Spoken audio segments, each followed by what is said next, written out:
Idle time in Denver. Hello again, everyone. Dan Lovett speaking this Sunday night from Mile High Stadium, Denver, Colorado. Fred Manfra calling the game tonight between the Michigan Panthers and the Philadelphia Stars. Paul Hornung here with us for the first USFL championship game. Sunshine in Denver this evening as we approach the 6 o'clock hour. A threat of rain was here earlier this afternoon, about an hour ago. It's a warm day, but the dark clouds have moved to the northeast. We're going to have a perfect football night. A crowd which could surpass 45,000 will watch here at Mile High Stadium tonight the first championship game in the United States Football League. The Philadelphia Stars, the Michigan Panthers, they have reached the payoff game. The Stars advancing to this championship game with one of the miracle finishes in pro football history. Last weekend, 44-38 win over the Chicago Blitz in overtime. Jim Morris Stars scoring big to capture the initial playoff game in this league after trailing 38-17 with 12:04 remaining in regulation time. Philadelphia sporting a 16-3 record this day, which is the high water mark of all teams in this league. Michigan's road to the Rockies. It came on that 37-21 win over the Oakland Invaders as the Panthers turned away the Pacific Division champions with a solid air game and a ground attack before the United States Football League record crowd of 60,000 plus in the Pontiac Silverdome. Oh, they tell us some 3,000 to 4,000 Panthers, their fans, have made their way here to Denver to support Jim Stanley's team that enters this game with a 13-6 record. So here we are, after an 18-game regular season plus a playoff weekend. The United States Football League is ready to produce a champion. For the most part, it has been a successful first season. No checks bounced. All payrolls were met. No franchises folded. Commissioner Chet Simmons. I think we have an awful lot of work to do. There's no question that this league is going to take several years more to prove what we all believe we can do, is be successful playing football in the spring and summer. But I think our accomplishments to date have been chronicled, and I think we've done the kind of job that we hope to do, and maybe even better. I think we're all looking ahead to 1984 and then maybe 1994, Dan, also. Chet Simmons, Commissioner, the United States Football League, as he sits in the sunshine waiting for the kickoff here tonight between Michigan and Philadelphia. Yes, they have awarded another franchise, another team for 1984. They have done it here in Denver this evening. The 18th franchise will be located in Memphis, Tennessee. The Liberty Bowl seating 50,000. Memphis becomes the 6th expansion franchise to be awarded by the USFL for the 1984 season. Franchises previously announced: Pittsburgh, Houston, Tulsa, Jacksonville, and San Antonio. Well, we have talked to many of the league's coaches who were here in Denver this week, quizzing them for their thoughts, their predictions on tonight's game. First, though, an observation from the player who in the years to come is going to be a sure trivia question. Boston Breakers kicker Tim Mazzetti, who scored the first ever points in the USFL. Who do you like in the game tonight here at Mile High Stadium, Tim Mazzetti, Michigan or Philadelphia, and why? Okay, if you take your hand out of my pocket, Dan, I'm going to give you a pregame tip. I like Michigan, and the reason being they have been the team to beat over the last, I'd say about 10 weeks. And not taking anything away from Philadelphia, Michigan's Bobby Hebert is, I think, is right now the hottest quarterback in the league, and he's got a beautiful touch on the ball, and I'm going to go with Michigan. Now here's Raleigh Dodge, head coach, Birmingham Stallions. Raleigh, who do you like in the game tonight at Mile High, and why? Dan, I think, first of all, I think the cream of the crop is here. I think the two best teams in our league are playing tonight, and I think that many times that doesn't happen in playoff competition. I like Michigan. Michigan has an edge in offense. I think they have a big play offense. They have Anthony Carter. Bobby Hebert, I think, is probably the hottest quarterback in the league right now. They have a very fine offensive line. Their running backs are strong, and they're capable of the big play. When you flip the coin, Dan, I have to go with Michigan. I think that they will outscore Philadelphia. Now here's Dick Curry, head coach, Boston Breakers, ready for the big game tonight, Mile High Stadium. Who do you like, Dick, and why? I think it's going to be an awfully good football game. I really believe that those are the two best teams in our league, and I think that both are very well coached with some good players. I look for Philadelphia maybe to win in a real close game. That was Dick Curry, Coach of the Year from the Boston Breakers in the USFL. Now here's Steve Spurrier, the Tampa Bay Bandits, with a look at tonight's game between the Michigan Panthers and the Philadelphia Stars. Who do you like and why, Steve? No, I think it's a pick'em game the way the gamblers have said it's supposed to be. Michigan, on paper, I think, looks a little bigger and stronger, and up front, their linemen are a little larger than Philadelphia's maybe, but you can't sell Philadelphia short. They find a way to win the football game, and they got a lot of clutch players who just believe they're supposed to win, and sometimes that's half the battle. Now with us, one of the newer coaches coming into the league in 1984, the expansion franchise, the Houston Gamblers. Here's Jack Pardee. Nice to see you again, Jack. Who do you like tonight and why? Well, I'm not real great at picking teams. I've proven that in the past, but I kind of think Michigan is a better team. I felt they played the best football in the last 2 months. With us now here in Mile High Stadium, Denver tonight for the first championship game, United States Football League. Head coach of the Denver Gold, Craig Morton. Old friend of ours, was with us on many broadcasts on ABC throughout the season, talked a lot about football. Let's see if he can give us the outcome of the winner tonight here between the Michigan Panthers and the Philadelphia Stars. Maybe I shouldn't pick a team, but to say that I think what's happened is that the credibility and the two teams are the best teams that should be in the championship game, and I think it's going to be a great game. I would have thought before the outcome of the Chicago-Philadelphia game that probably Michigan was the best team. But after Philadelphia's outstanding comeback, I think anything's possible. Craig Morton, head coach, Denver Gold, here in attendance tonight at Mile High Stadium. So you've heard how some of the coaches feel about this one.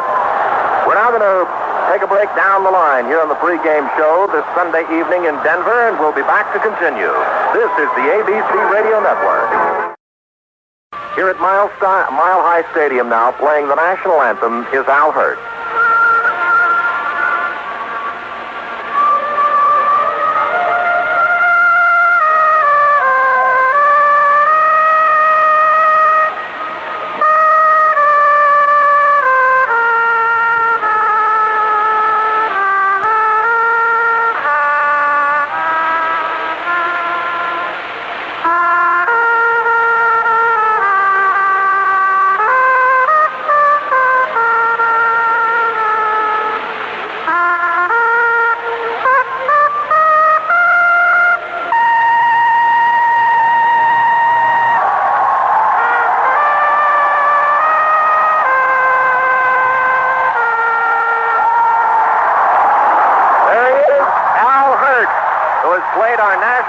At a couple of Super Bowls down in New Orleans, here blowing his horn for the United States Football League.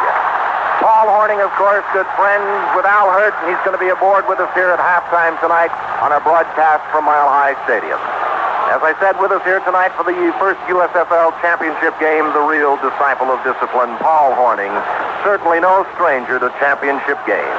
Paul was there, wasn't he, for the first ever Super Bowl, the Los Angeles Coliseum, January 1967, those Packers and Kansas City Chiefs.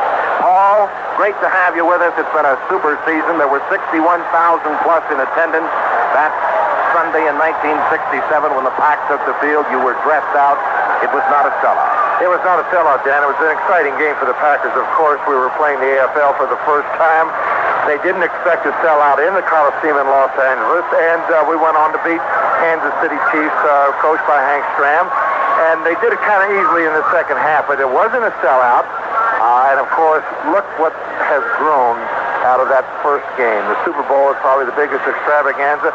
And I think this week here in Denver, you've got to take your hat off and credit the USFL. They have done just a fantastic job in getting around this city, getting the people behind it.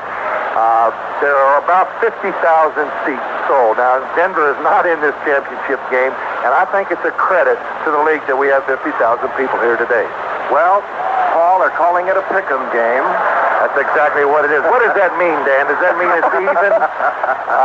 It is a pick'em game, folks. It's a dead, straight, flat, even game, as they say.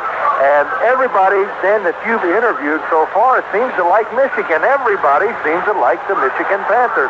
And usually when that happens, you know, sometimes the other team sneaks up. Now, look, the Philadelphia Stars have the best record in the USFL. They were 15-3 during the regular year. They've got the biggest offensive line in professional football. They haven't been playing up to their potential the last 4 or 5 weeks. but they could. Now, folks, you're hearing some people in the background. We have some paratroopers just skydiving right into the middle of the 50-yard line, and they are absolutely fantastic. But anyway, getting back to the Philadelphia team, they are one of the best teams in the league, and as some of the coaches on Dan's interviews said, the best two teams are here. The best two teams are here. They're ready to play, and I think this is going to be an explosive football game. Who do you like? I'm going to have to go along with everybody else. I like Bobby Hebert. Boys, you remember back the third or fourth game, I got on his bandwagon right away. I think he's a fine young quarterback. He can throw it long. You've seen, of course, one of the great quarterbacks out of Penn State. He was 29-3 at Penn State. He had the best record in the USFL. You can't count him short. He can't throw it as good long as Bobby Hebert. But I tell you one thing, it should be a pretty good football game, but I think Michigan might be coming into this game a little bit better. Okay, Paul. Well, these two clubs had a heated preseason scrimmage, then played at Veterans Stadium in Philadelphia on June 5th. Stars won it 29-20, the last time Michigan lost, in fact. Panther linebacker John Corker. They've been a good ball club all year long. They've done a lot of things offensively and defensively. They feature a lot of good athletes. And Kelvin Bryant, offensively, I'm speaking of. Fiske, the wide receiver, Facina, the quarterback, and 22, their other running back. These guys, they can hurt a ball club in a lot of ways. They've been playing great football all year long. We're really expecting it to be a great football game out there. Last time we encountered this ball club, they did a lot of things to offset what we do best, and that was get after the passer, and they were able to get us off in the zone drops with our linebackers and capitalize with the wide receivers going underneath on 4 or 5 yard pass patterns, and it's really hurt our ball club in the latter part of the football game. Linebacker John Corker, Michigan Panthers. Here on the pregame, we pause down the line 10 seconds for station identification. This is the ABC Radio Network. Here's Jim Mora, head coach of the Philadelphia Stars, with Paul Hornung and I here tonight as we get ready to watch him hook him up in the big one. He's going to play the big game in the USFL. Hornung? Well, I'd just like to ask Jim, first of all, congratulations. You've had a great year, and you got one more to go. Is your team a little uptight, or are they loose? Because I think this team could possibly be kind of loose. Well, thanks for the congratulations, Paul. It's great to be here. If I had to classify our team right now, loose or tight, I'd say we're more on the loose side, and I hope it's not a false reading, but I've been around them 2 or 3 times this year when they have been a little uptight, and we haven't played good, so I hope we are a little bit loose. I think it's important to go into this game with that feeling. Well, Kelvin Bryant's impressed me all year long. He seems to be just a premier running back of the league. He's had the best year, and I guess we're going to see a lot of Kelvin Bryant tonight. Kelvin will play it down or two. we might give him the ball once or twice. He's a great back, and he's a great kid. That's the best thing about him. You know, he's a tremendous team guy, a very unselfish player, and got a world of talent. Paul, you know, Jim Moore and the Philadelphia Stars opened the season right here in Denver, and they're closing. That's right. We opened here on March 6th. It seems like about 10 years ago, but it's been fun. It'd be nice to close out in the same winning note tonight. Jim, it's been a great year for you. The credibility of the league, Paul, as he brings in the best record here. You know, we've said that all along. I think the league's got some unjust publicity throughout the whole year, and I think this week has proven it. I want to ask you one question about Michigan's defense. What are you going to do with the blitz with Corker? With Corker, well, you know, we're going to try to keep him off balance. You can't just change everything because of one guy, but we're going to try to keep him off balance, and you know, I'm sure they're looking at some tendencies we've had. We're going to try to break some of our tendencies and run when we're supposed to be throwing and throw when we're supposed to be running, and hopefully we'll block him once or twice, too.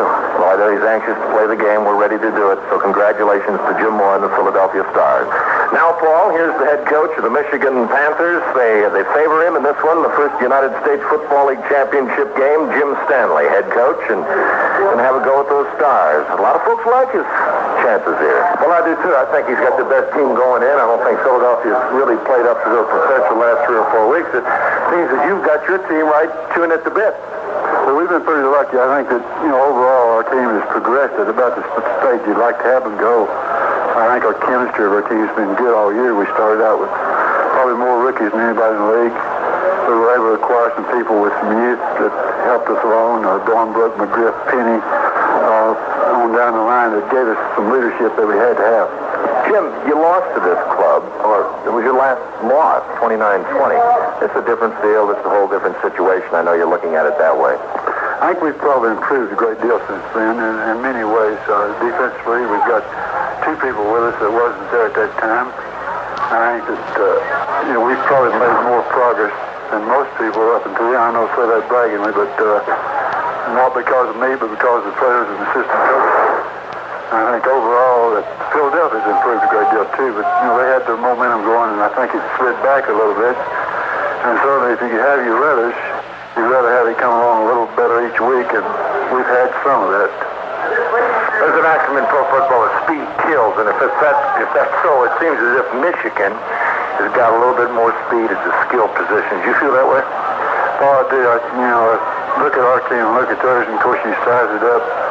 Anthony Carter can run like a deer. Plus, Bobby Aber has the arm to go deep. And their quarterback is a winner. He's a good person. I don't think he has a great arm to go deep. They have pretty good speed on the flanks, but not quite as much as we do. He may come out today and bomb us and all that stuff, but looking at it going into it, what they hurt us on before was the short drag across going three wide receivers, and we dropped off and played zone and let them catch too many underneath. And I really don't think you can do that every time. You got to play it some, but I don't think you can do it every time. What we got to do is go a little bit of man-to-man, get up and press them, and invite them to go deep and see if we can take care of that. Well, they got the best two teams in the USFL in this game, and I think that's good for the fans, and I think it's good for the country. We just want to wish you a lot of luck. It should be a good one. I appreciate that, Paul. There he is, Jim Stanley, head coach of the Michigan Panthers, along with Jim Mora here tonight, as Paul Hornung and I visited prior to the game, getting ready now for this kickoff between the Stars and the Panthers, and we were trying to get a feel from this crowd as to who they're leaning towards. I guess we're going to have to say Michigan at this point, although the Philadelphia Stars did get a very fine reception here. We're waiting now for another skydiver to come in here to Mile High Stadium. He's bringing the game ball with him this time. Fred Manfra standing by to get ready to make the call of tonight's championship event. Each member of the winning team, by the way, will receive a minimum of $6,000 tonight, while each losing team member will net a minimum of $3,000. Of course, both clubs earned $3,000 each for winning last week's semifinal playoff games. And so the fans here at Mile High Stadium, we're guessing in the neighborhood of 45,000 or better tonight, this Sunday evening, here near the Colorado Rockies, waiting for this skydiver to hit around the 50-yard line. They've got it marked, waiting for the game ball to get here. If he doesn't get here, we're going to be held up for a while. Now let's get ready for the play-by-play, and Fred Manfra to tell us a little bit about the coin toss tonight, and Paul Hornung's waiting to go. Great season, great way to cap it off, Fred. Thank you very much, Dan Lovett. Well, Paul, back on March 6th, this whole thing began, and who expected that the crowd here would be about 45,000? A new venture, a lot of people speculating that the league wouldn't even last that long. That's right. They didn't even know where they're going to play this USFL first championship game, and I think they picked a good site. The Denver fans deserved it. They showed up this year and supported the Denver Gold, and they said this would be a good spot for us. The weather's been just absolutely sensational, and we're waiting for a member of the High Freedom Parachute Club. They've been sensational here, Fred. He's going to parachute into the 50-yard line and bring the game ball. Now, Paul, back a couple of weeks ago, the two teams that we have here tonight, Philadelphia and Michigan, met back at the vet. Artificial surface back there. The Michigan Panthers were red hot. As you mentioned a little earlier, the Philadelphia Stars have been playing so-so football, just enough to get by, and lo and behold, the Stars win 29-20. Well, of course, that is completely forgotten if you're a member of the Michigan Panthers, and I'm sure that the head coach of Philadelphia, Moore, he has been saying that to his players. Look, forget what happened before, boys. All that proves is we know we can win. It's all up for grabs. Anything can happen. We're going to have to play our best to beat Michigan today. And, of course, Stanley on the other side of the coin is saying, look, let's don't get too cocky. We're coming into this game fit. We've been playing well lately. Let's just keep it up. Of course, Mile High Stadium used here for AAA baseball. Denver playing here. And there's a skin part of the infield normally. But last week, that infield skin was sodded in, and we can see the outline of the infield to our left. What part do you think that might play, considering the majority of the left part of the field is I think they've done a sensational job with the field. The baseball field is covered up. It's been sodded, but it looks beautifully. It's green. And this is the way the game should be played on natural turf. This is the way I think that the professional football people would like it. Now, we mentioned earlier both teams play on artificial surface. Of course, Michigan at the Silverdome, Philadelphia at the Vet. Will that have any bearing on the play tonight that they're playing on natural field? I think the speed and the skill positions, maybe Michigan has that edge. They're going to have the edge on this natural turf, too.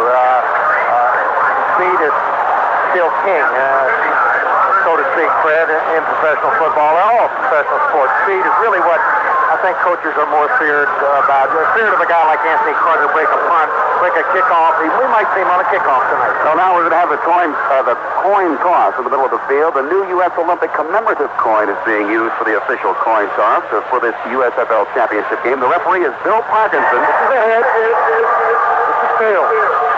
Tail. Call the coins before it tosses. He calls tails. He calls tails. Michigan calling tails. It is a head. Head. Philadelphia wins the toss. So Philadelphia wins the coin toss, and the Stars on the near sideline, they think that that's an omen for things to come. Well, I think they like to get that football as quickly as they can into the hands with the gentleman that put 44 on his back. The jersey belongs to Kelvin Bryant. What a year Kelvin Bryant has had running the football. 1,400 yards rushing. He's averaged 4.5 a carry. He's also caught 53 passes for 410 yards.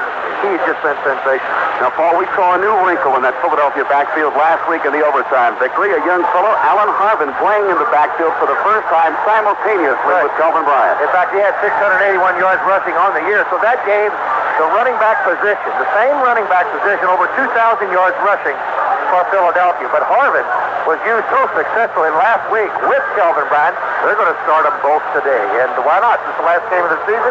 He's got the best two running backs he's got in there with each other to complement each other. What is it about Chuck Justina? Despite the fact he lacks a lot of physical tools, he still wins football games. Absolutely. And if Joe Paterno, I think the best college coach in America, says he's a great quarterback, all he does for you is win. That's good enough for me. He was 29-3 at Penn State. He's 15-3 during the season, and what a game he had in the second half. He brought Philadelphia back to a 44 to 38 win in overtime last week was sensational. And they were completely out of it, down by 21 points, and Justina was just fantastic. You know, in that fourth quarter, the Stars did not allow the Chicago Blitz a first down.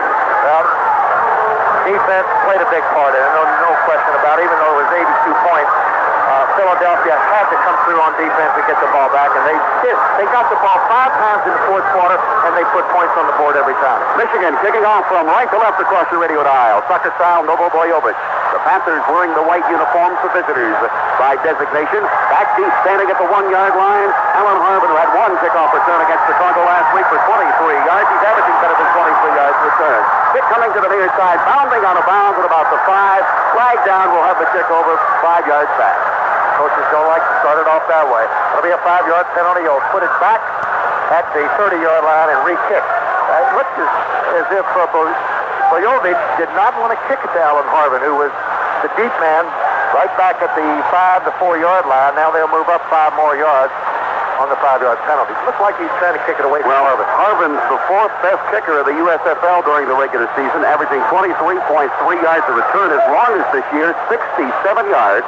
He went to the University of Cincinnati. The illegal procedure call being made against the Michigan Panthers, so the ball will be brought back to the 30-yard line down below us. And Novo Boyovich, who wears a white shoe on his left foot and a black shoe with a white stripe on his kicking right foot, has the ball teed up, and he will approach it again and try to really muscle it big time. Standing back at the 4-yard line is Harvin, the speedster, and he can fly. Boyovich kicks it high, coming to Harvin, backing up at the 2. Harvin straight up over the 5. 10 outside right at the 15 to the 20 to the 25. Harvin jumped over a tackler at the 30-yard line, out of bounds along the near side at the 32-yard line. A 30-yard return for Alan Harvin. The USFL title game number 1 is underway. Don Eccles making the tackle for the Michigan Panthers. Started off, I think we ought to mention, Fred, that there is a little bad blood between the teams. Lots of bad blood. They had a scrimmage that resulted in a lot of fisticuffs, and Coach Jim Morris said that the Michigan coach Jim Stanley allowed his players to go out of control, and they have had a lot of talking back and forth between between each other. So it's 1st and 10 for Philadelphia. They switch into shotgun. 3-4 defense right away. Philadelphia goes into the shotgun. 3 wide receivers in motion to the left side is Tom Donovan. The snap back to Mussina. Mussina dropping the throw to the 21. Locked it up inside to Kelvin Bryant. Bryant up over the 30. Tackled at the 32. Trying to fight his way up to the 35, and he does. Making the tackle for the Michigan Panthers down there, John Corker. Corker missed his sack, getting Kelvin Bryant down around the ankle. Oh, beautiful tackle by John Corker. And John Corker, of course, leads the league as a linebacker in sacks with 28. He's got 28 sacks on the year. And he prevented Kelvin Bryant from picking up a big first down on the screen to the left side. Corker, and on the other side of the cone, Sam Mills. 2 linebackers, 2 off-rows going against each other today. 2nd and 6 for Philadelphia from their own 35. Triple wide receivers as Mussina drops the throw. Mussina 1-for-1, completes another short to Bryant. Bryant up to the 38-yard line. That's it. Tackled at the 38 by Robert Pennywell from Grambling. Pennywell, an experienced linebacker. The number 6 draft pick of San Francisco in 76, and he played for Coach Jim Stanley in Atlanta from 1976 through 80. Had a little pressure on Mussina that time. Stepped up inside the rush. Got it to his back. Number 44, Kelvin Bryant, a little safety valve pass. Got third and about 2. A little over 2 for the first down. Roll back behind Mussina is Kelvin Bryant. Double wide receivers left, single wide receiver right on the 3rd and 2. Mussina to throw for the 3rd straight time. Comes, drops the pass down. Incomplete. Intended for Scott Dipsy at the 35-yard line. Dipsy, defended by Clarence Chapman, extended himself trying to get the ball and was overthrown. Philadelphia Stars gambling here in the first series. 3rd and 2 all year long. They've got the biggest offensive line in the USFL. They've got one of the best rushers, the number 2 rusher in the USFL. He's back in a double wing, and they throw the bomb on 3rd and 2. And Sean Lanzetta, who did not punt last week in the playoff game, gets his first opportunity. He averaged better than 41 yards a kick, kicking deep to Anthony Carter at the 20. Lanzetta from State powers the ball. Going back to the 5-yard line and watching the ball hit at the goal line and into the end zone. We have the defense for the Michigan Panthers. Jerome Stelly and Anthony Carter. The ball bounces into the end zone. It will come out to the 20-yard line. 61-yard punt. He kicked that football 71 yards in the air. Sean Lanzetta has a foot. Towson State in Maryland. And we have a timeout. So there's a timeout in our USFL game just underway here. No score. We'll be back to the USFL title game after this.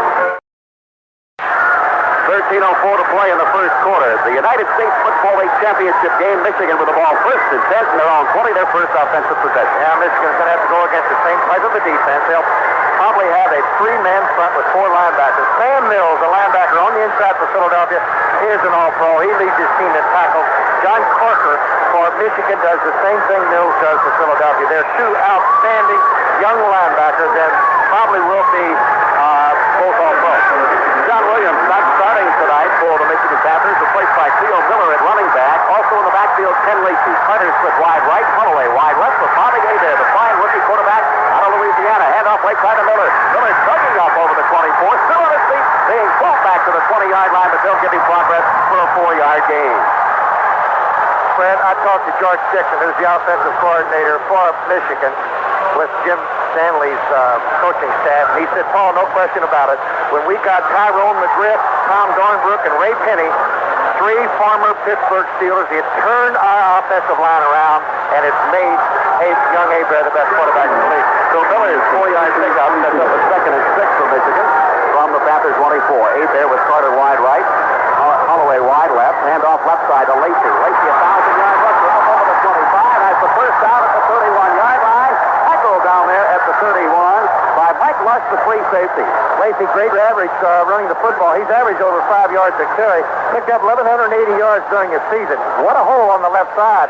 Just a little zone blocking on the left side. That Michigan line really came off the football and gave a huge hole for Lacey just running off the left tackle. Well, it's hard to believe that Ken Lacey was not a starter at the beginning of the season for the Michigan Panthers. Well, he scored 6 touchdowns on the way.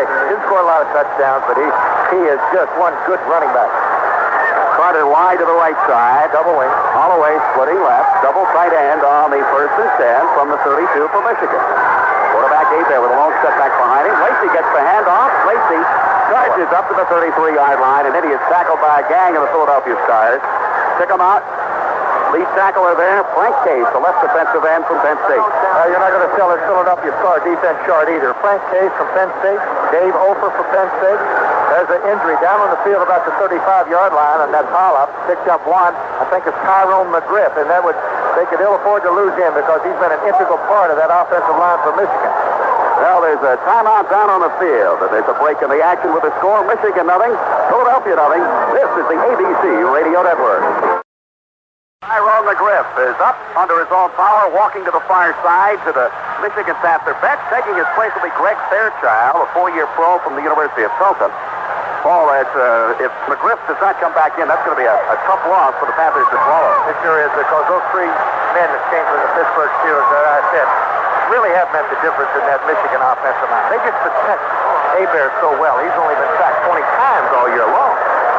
Bobby Hebert has thrown 27 touchdown passes in regular season play. That's the best in the USFL. And Bobby Hebert, born in Cutoff, Louisiana, that population of 10,000 in that Louisiana town, throwing for better than 3,568 yards during the regular season, earning him the reputation of being the number 1 quarterback in the USFL as a rookie, number 2, the fine quarterback out of Oakland, Fred Persona. He can play for anybody. He's got the size, he's got the good quick speed, he's got the strong arm, and of course he's got a lot of speed on the flank.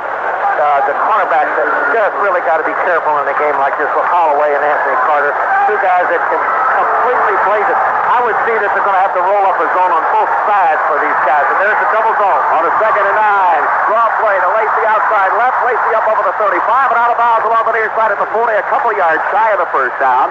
Pumped out of bounds along the near side by Jonathan Sutton, the 5-year pro from New Mexico. So it'll be a 3rd and 2 for Michigan from their own 40-yard line. Well, they had a passing situation. They crossed that star defense up, went to the run, got it to 3rd and 2. McGriff back in the ball game. Fairchild out. So for Panther fans, good news. Holloway will now flank to the far right side. Coming to the near side left is Anthony Carter. Cobb and Eccles in, bookending the line at tight end. 3rd and 2 for Bobby Hebert at his own 40. The Michigan Panthers with the football. Hebert dropping to throw, looking downfield on a curl over the middle. The pass is complete. Intended at the 48-yard line of Philadelphia for Holloway. Double coverage on Derek Holloway. The pass overthrown. Pass was overthrown. It was a turn-in pattern to Holloway. He was trying to come back for the football, and Hebert threw it wide to his left. He was open there for a moment, but I think he might have had some inside help from the linebacker there, so that caused the incompletion. David Greenwood will be punting the ball away from Michigan. Greenwood, during the year, averaged better than 41 yards a kick. Backbeat Scott Warner to accept the punt back at the 16. All punters love to kick here in Denver. The air is so thin. We're at Mile High Stadium, folks, and this is kicker's paradise. Greenwood from Wisconsin boots at a towering spiral coming to the near sideline. Warner takes it at the 18, up over the 20 to the 21, has his leg knocked out from under him to the 23-yard line. Wait. It looks like Robert Pennywell in on the tackle for the Michigan Panthers, and it will be 1st and 10 for the Philadelphia Stars, and the Stars will have the football at their own 24-yard line. No score in the football game, 10:47 to play in the first quarter.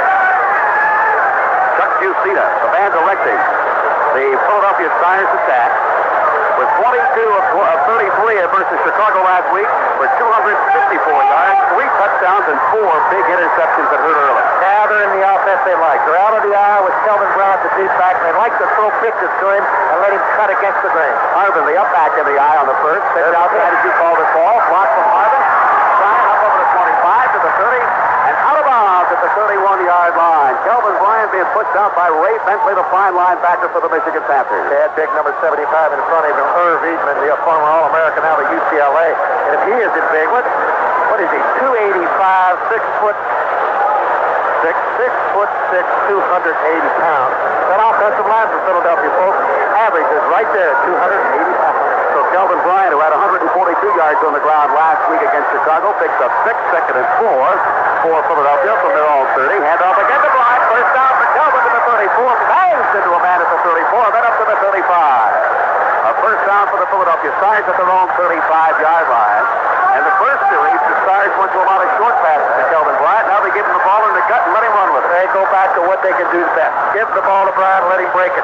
I tell you, he's got such a great tendencies running the football, Fred. He knows exactly where his blockers are. He He seems to sense where the hole is going to open up. He doesn't have to see it.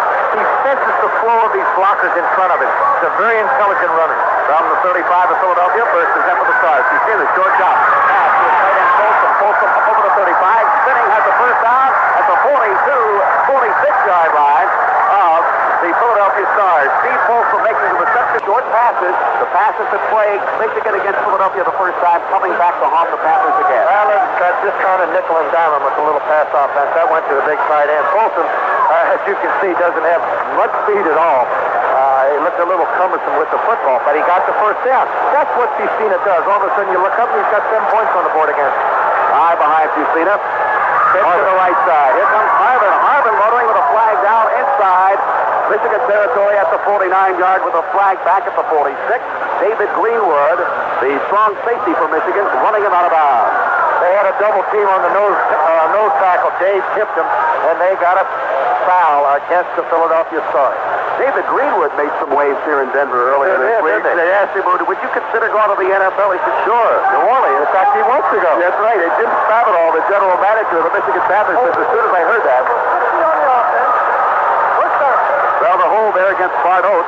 Spavital said, as soon as I heard that, I got on the phone with Greenwood's agent and checked out to make sure that our contract was still good. And it is. 3 more years with the Panthers for David Greenwood. But he said he'd like to go to the NFL. Of course, USFL signing a lot of the NFL players now. First and 20 now for Philadelphia from their own 36. And on the backfield, fumble! It's recovered by Fusina at the 32. Fusina fell on the fumble. And, we saw that last week. Philadelphia fumbled about 4 snaps from center on the exchange from the center to the quarterback. Now, that wasn't a fumble between the quarterback and the center, but there again, Fusina and the running back having a little trouble on the exchange. That shouldn't happen. Well, Harvin got the ball, and then it looked like Allen Hughes just nailed Harvin, having the ball cough up at the time, and now we're going to have a timeout call by Philadelphia's Chuck Fusina. It's second and 23 for the Stars from their own 33-yard line. Fusina a bit irritated as he comes to the near side. So there's a break in the action with the score.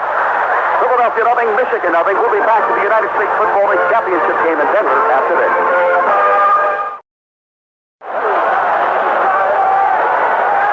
Second and 23 for Philadelphia at their own 33-yard line. This is the United States Football League title game, Mile High Stadium, Denver. Dan Lovett, Paul Hornung, and yours truly, Fred Manfra, with the action on the ABC Radio Network. Simple, wide receivers. 1 wide to the left side, 2 to the near side right. Long setback. Harvin behind Fusina on the second and 23. A passing down. In motion to the left side goes Rodney Parker. Fusina backpedaling to throw, setting up at the 24. Now throws to the near sideline. Incomplete. Diving at the 44-yard line was Fitzke. Fitzke had the ball momentarily, but when he hit the turf, he dropped the football. Clarence Chapman, the left cornerback from Eastern Michigan, a 7-year pro, defending on the play. I was with the New Orleans Saints. Played the corner pretty good that time. Played that square-out pattern. Pretty good pitch by Fusina. Made him come back for the football. They just couldn't hold on right by the sideline. Good coverage.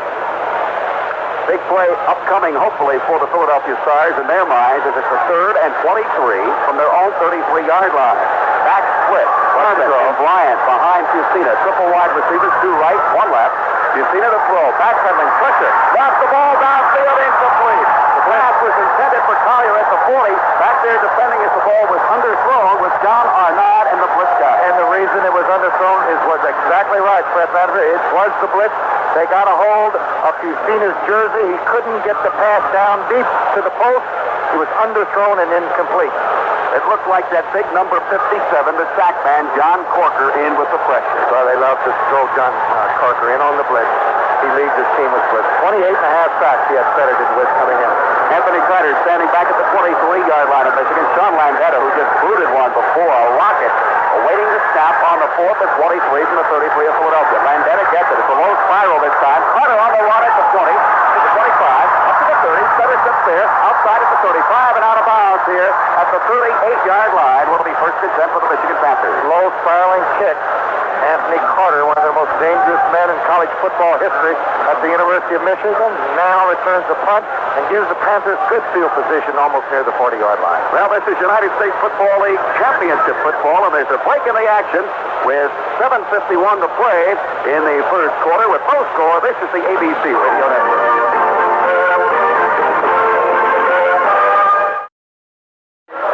Well, the sun is beginning to set here in the mile-high city of Denver.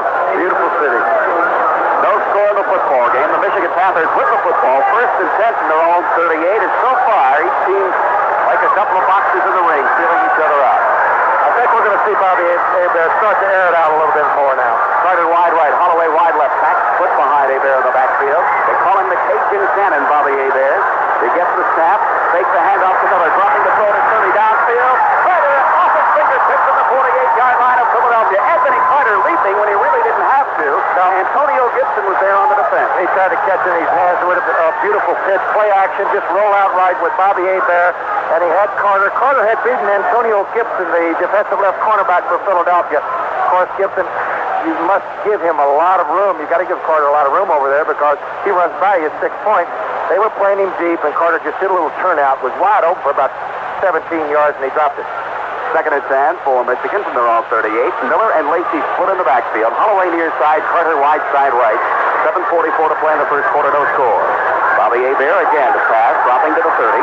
Setting up, lobs the pass over the middle, complete to Miller. Miller keeps the man at the 42, up over the 45, to the 50-yard line. First down for the Michigan Panthers. Sam Mills, the fine linebacker out of Montclair State of New Jersey, making the tackle for the Philadelphia Stars. Well, folks, we keep reiterating this almost every game, but you've seen it so much in the last 12 years of professional football. Just these little delayed tactics the quarterbacks use. They just drop it off to their backs. Because of that zone defense in professional football, you've got to go to your backs underneath.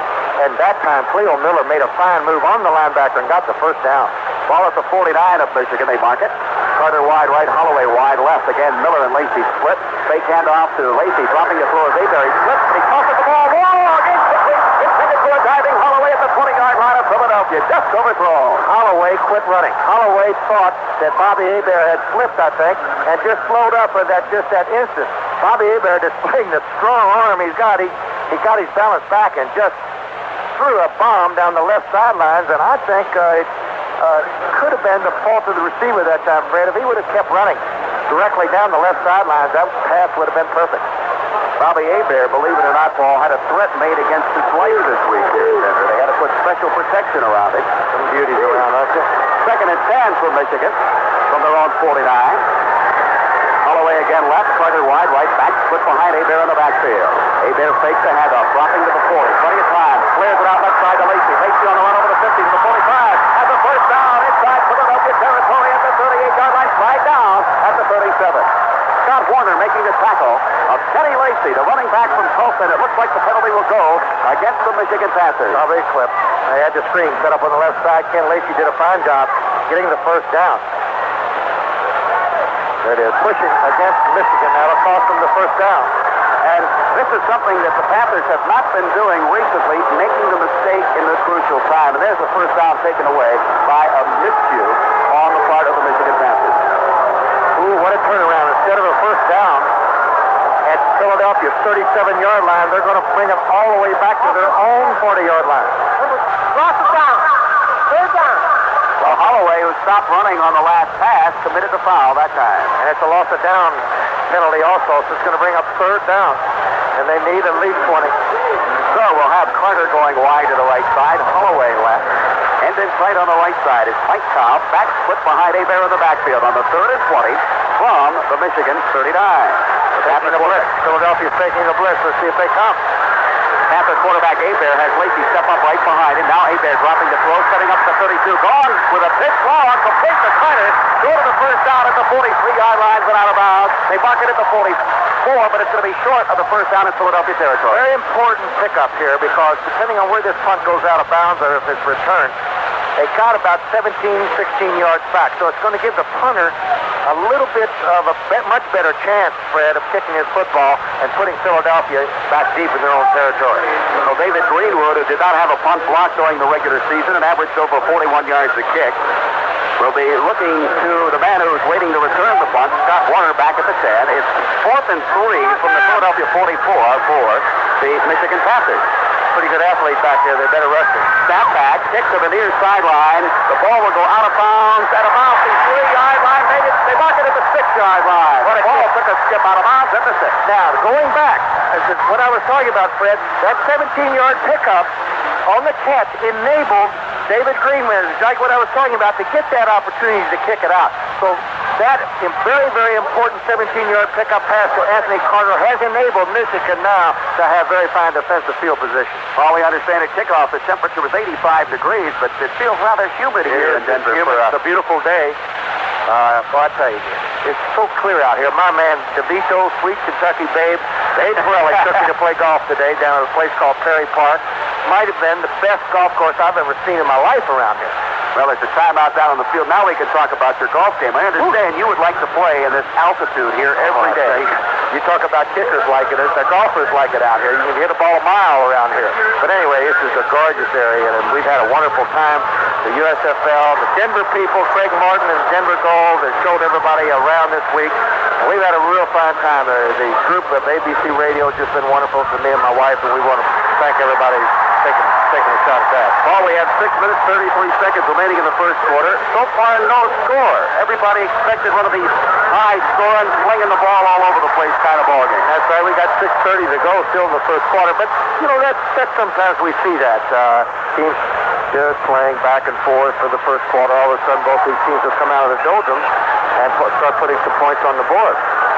So Chuck Busina now will operate 1st and 10 from his own 6-yard line. Now they got to be very careful not to turn it over down here. And, of course, that's exactly what Michigan would love to see. High, stack behind Busina. Looks like Herman and Bryant. Bryant gets the pitch right side, following a block. Turns the corner of the 10, up to the 15 and out of bounds. At the 12-yard line, 16-yard line. Calvin Bryant, the big guy out of North Carolina with a run, has a first down for the Philadelphia Stars. John Arnott making the push out at the 16. Well, they just got good blocking on the right side. As I said, I think I might have been a little bit high. I think I said that offensive line averages 280. They average 270, but that's awful big, folks. They average about 6'5". And one of the good reasons is Irv Eaton, the right tackle. They run a lot to the right. Kelvin Brown loves to run off that right side with Irv Eaton out in front of him. Ball marked at the 17, 1st and 10 for Philadelphia. Handoff goes to the running back, Alan Harvin. Harvin stutter steps over the 20. Harvin to about the 21-yard line, and he is stopped there by the Michigan Panthers. Making the tackle, Alan Hughes, the right defensive end. Hughes, who has a great off-season job. He's the bodyguard for Tommy Hearns, the boxer. Hughes' dad played 4 years for the Harlem Globetrotters. As good as Hearns can fight, I don't think he needs a bodyguard.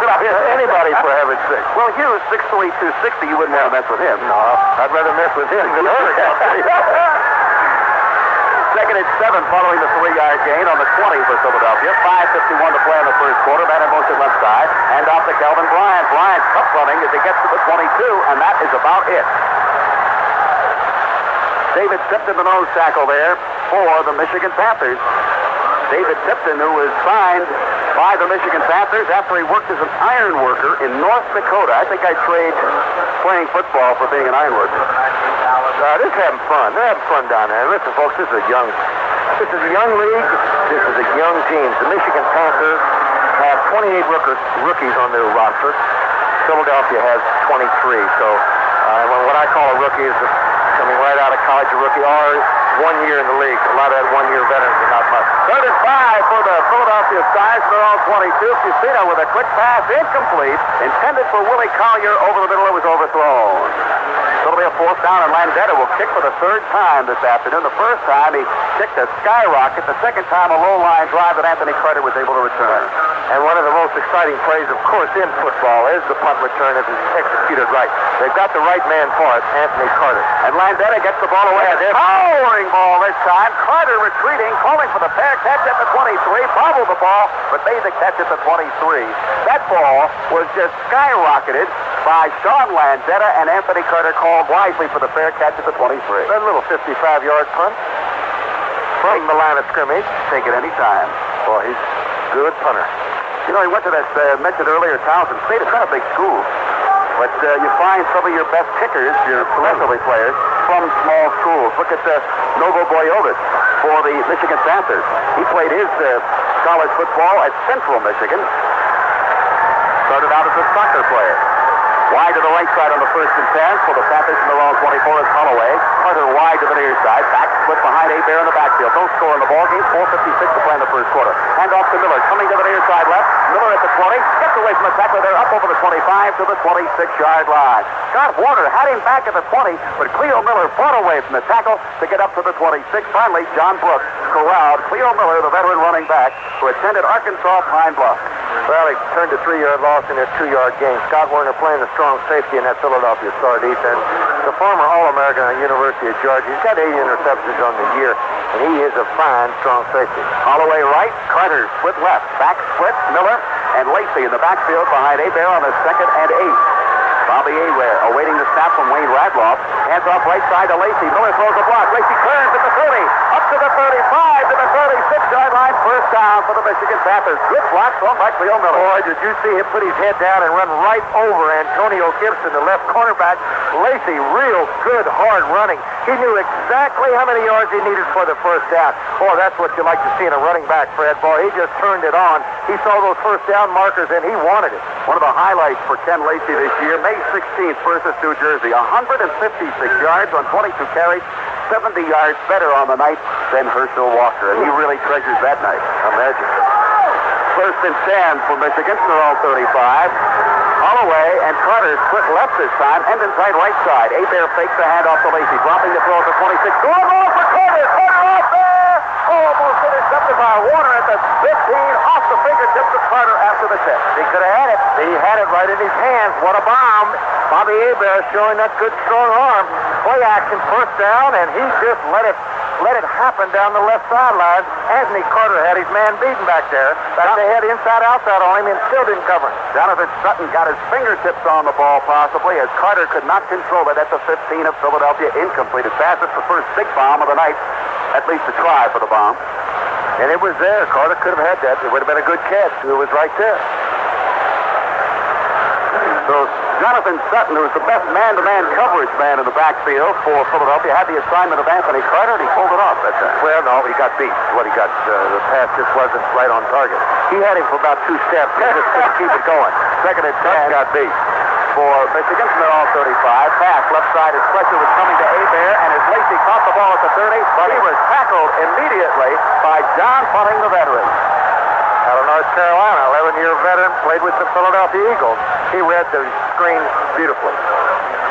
3rd down and 15 now following the 5-yard loss for the Michigan Panthers. And the Panthers really have not been able to generate much of an offense this evening. We have 2:56 to play in the first quarter. No score in the football game. Nope, they're going to have to come inside a little bit, I think. They're trying to go down to the sidelines on the passing game. And when you got 2 guys like this, you got to try to break that zone with a post or a deep turn-in. And you got Carter and Holloway on the outside, and it'll open up. Carter wide right, Holloway wide left. Abear dropping the throw on the 3rd and 15. Has some time, comes up in the pocket on the run to the 30, to the 35, flag down, up over the 40, sliding down to the midfield stripe as Bobby Abear. He has the first down, but there's a flag back at the 36-yard line of Michigan. Let's check it out. It's in the vicinity of holding. I don't think so. Bobby Abear is pointing towards Philadelphia. He needed 15, and he got 20. We're going to have a first down and a big first down. Holding will be the call against the Philadelphia side. So Bobby Abear, who during the course of the year only ran for 35 yards, comes up with 20 this time. He got half of it almost right there. He had a big one. Just running down to the end of the first. On the defense, number 23, going is the time. First down. Antonio Gibson, the culprit. So as you heard, a first down for the Michigan Panthers. The ball nose inside the 50, the Philadelphia side of the 50 for the Michigan Panthers. 2:27 to play first quarter.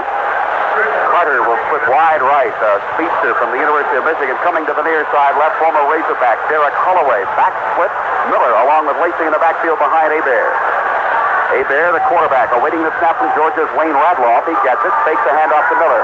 Abear dropping the throw, down the middle of the pass, completes the Cobb. Cobb with the reception at the 25 to the 20, inside the 15 to the 14-yard line. Mike Cobb, a first down for Michigan. Oh, what a good strong arm. Bobby Abear, he just threw it like a bullet. Mike Cobb, the 6-year veteran out of Michigan State, 6'5", 255 pounds. It was right about the shoulder pads and a good catch. Warner was right there, but it was just a bullet. And Bobby Abear, Had a few incompletions, but he put it right there. Bobby Hebert, 37 yards on that pitch. So Bobby Hebert now will have his team first and 10 from the 14-yard line of Philadelphia. 1:45 to play in the first quarter. No score yet in the ball game. Michigan with it first and 10 from the 14 of the Stars. Hebert, as the Philadelphia defense shifts, dropping to throw, setting up the 20, plenty of time. Now he's going to be hit. He throws the ball incomplete, intended for a diving Theo Miller at the 11-yard line. I think he's going to get credited with his sack. I think Sam Mills, if it's number 54. But he was under the grasp of one of the on-rushing defensive linemen. It was Dave Ophar, number 94, the nose guard, and he's going to lose about 5 yards here. Dave Ophar playing for Penn State, of course, national champions last year. Here he has another championship try tonight. 2 in 7 months. 6'4", 250-pound nose guard. Second and 15 now for the Michigan Panthers from the 18-yard line of the Philadelphia Stars. Carter wide left, Holloway wide right. 2 backs to the backfield behind Hebert, who wants to throw again. Safety blitz. Hebert throws, complete to Miller at the 16. Miller tackled immediately. Far side at the 16-yard line. Coming up with a tackle immediately, Mike Lush, the free safety. And he better, because they blitzed. And Lush had the receiver man-to-man on the outside. If he misses the tackle, could have been 6. So it's just a short gain on that pass. It'll be a 3rd and 13 for the Michigan Panthers. They mark the ball at about the 16-yard line. Jeff Gabrielson coming in strong to apply pressure on quarterback Bobby Hebert that time. 3rd and 13 from the 16. Carter wide right, Holloway wide left. Miller and Lacey splitting in the backfield behind Bobby Hebert. 21 seconds to play in the first quarter. Hebert awaiting the snap. With 16 on the clock, gets it, dropping to throw, setting up at the 25, plenty of time now, goes to the end zone with a pass, it is incomplete, intended for Anthony Carter at the 3. Carter leaping, had the ball straight over his arm, dropped it, and tried to dive to catch it before it. Well, it was just good defensive coverage that time. Bobby tried to drill it in there, tried to force it in there. He was doing a turn-in, Carter on the right side, coming across to the post on the turn-in, and Hebert was just trying to wait a little bit, and it was just real good defensive coverage. Mike Lush was right there again. Also Scott Warner back there, so here comes Novo Boyovich, the man who puts garlic in the sock on his kicking foot. Good luck. Yes, I'm serious. Okay, 18 out of 29 on the year. I don't care about the garlic. Okay, he's trying a 33-yarder this time to put Michigan in the lead. The kick high, the kick long, the kick is good. All right, Michigan leads it with 3 seconds left to go here in the first quarter. Michigan draws first blood. Paul, how important is we have the timeout as the teams now head to the sidelines to get ready to kick off? How important is it to draw first blood in a championship game? Well, it always is. Listen, everybody wants to get on that board first, even though it was 3 points. Michigan had the big play with Mike Cobb, a 37-yard pitch. They got it right down there. They wanted to go for 7. They just couldn't get it in. And so Hovey just drilled it from 37 yards out. He kicked that football. Could have been good from 50. Novo came to the United States in 1975, born in Titograd, Yugoslavia. And in fact, when his folks right back there to the old country, the folks back there think he plays rugby. Well, they don't know anything about pro football. He's another one that keeps a touchdown. Now that drive, 10 plays, 4 minutes, 37 seconds chewed up on the 33-yard field goal by Novo Boyovich. And Novo will see the ball up below us at the 35-yard line. Back deep for Philadelphia, Allen Harvin. We just have 3 seconds to go in this first quarter here at Mile High Stadium. 3-0, Michigan leading. Boyovich will have his Panthers huddled back at the 30.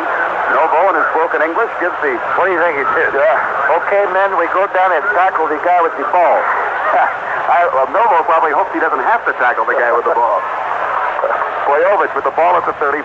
Harvin standing back at the 3-yard line to our left. Boyovich, he's a good kicker. 18 out of 29 on the year. Approaches the ball, good high kick. Harvin going back into the end zone about 3 yards, and he is waiting to see if he's going to come out. He won't. He goes down on one knee. It'll be a touchback, 1st and 10 for Philadelphia from their own 20-yard line, and there's the gun. To end the first quarter with the score, Michigan 3, Philadelphia nothing. This is the ABC Radio Network.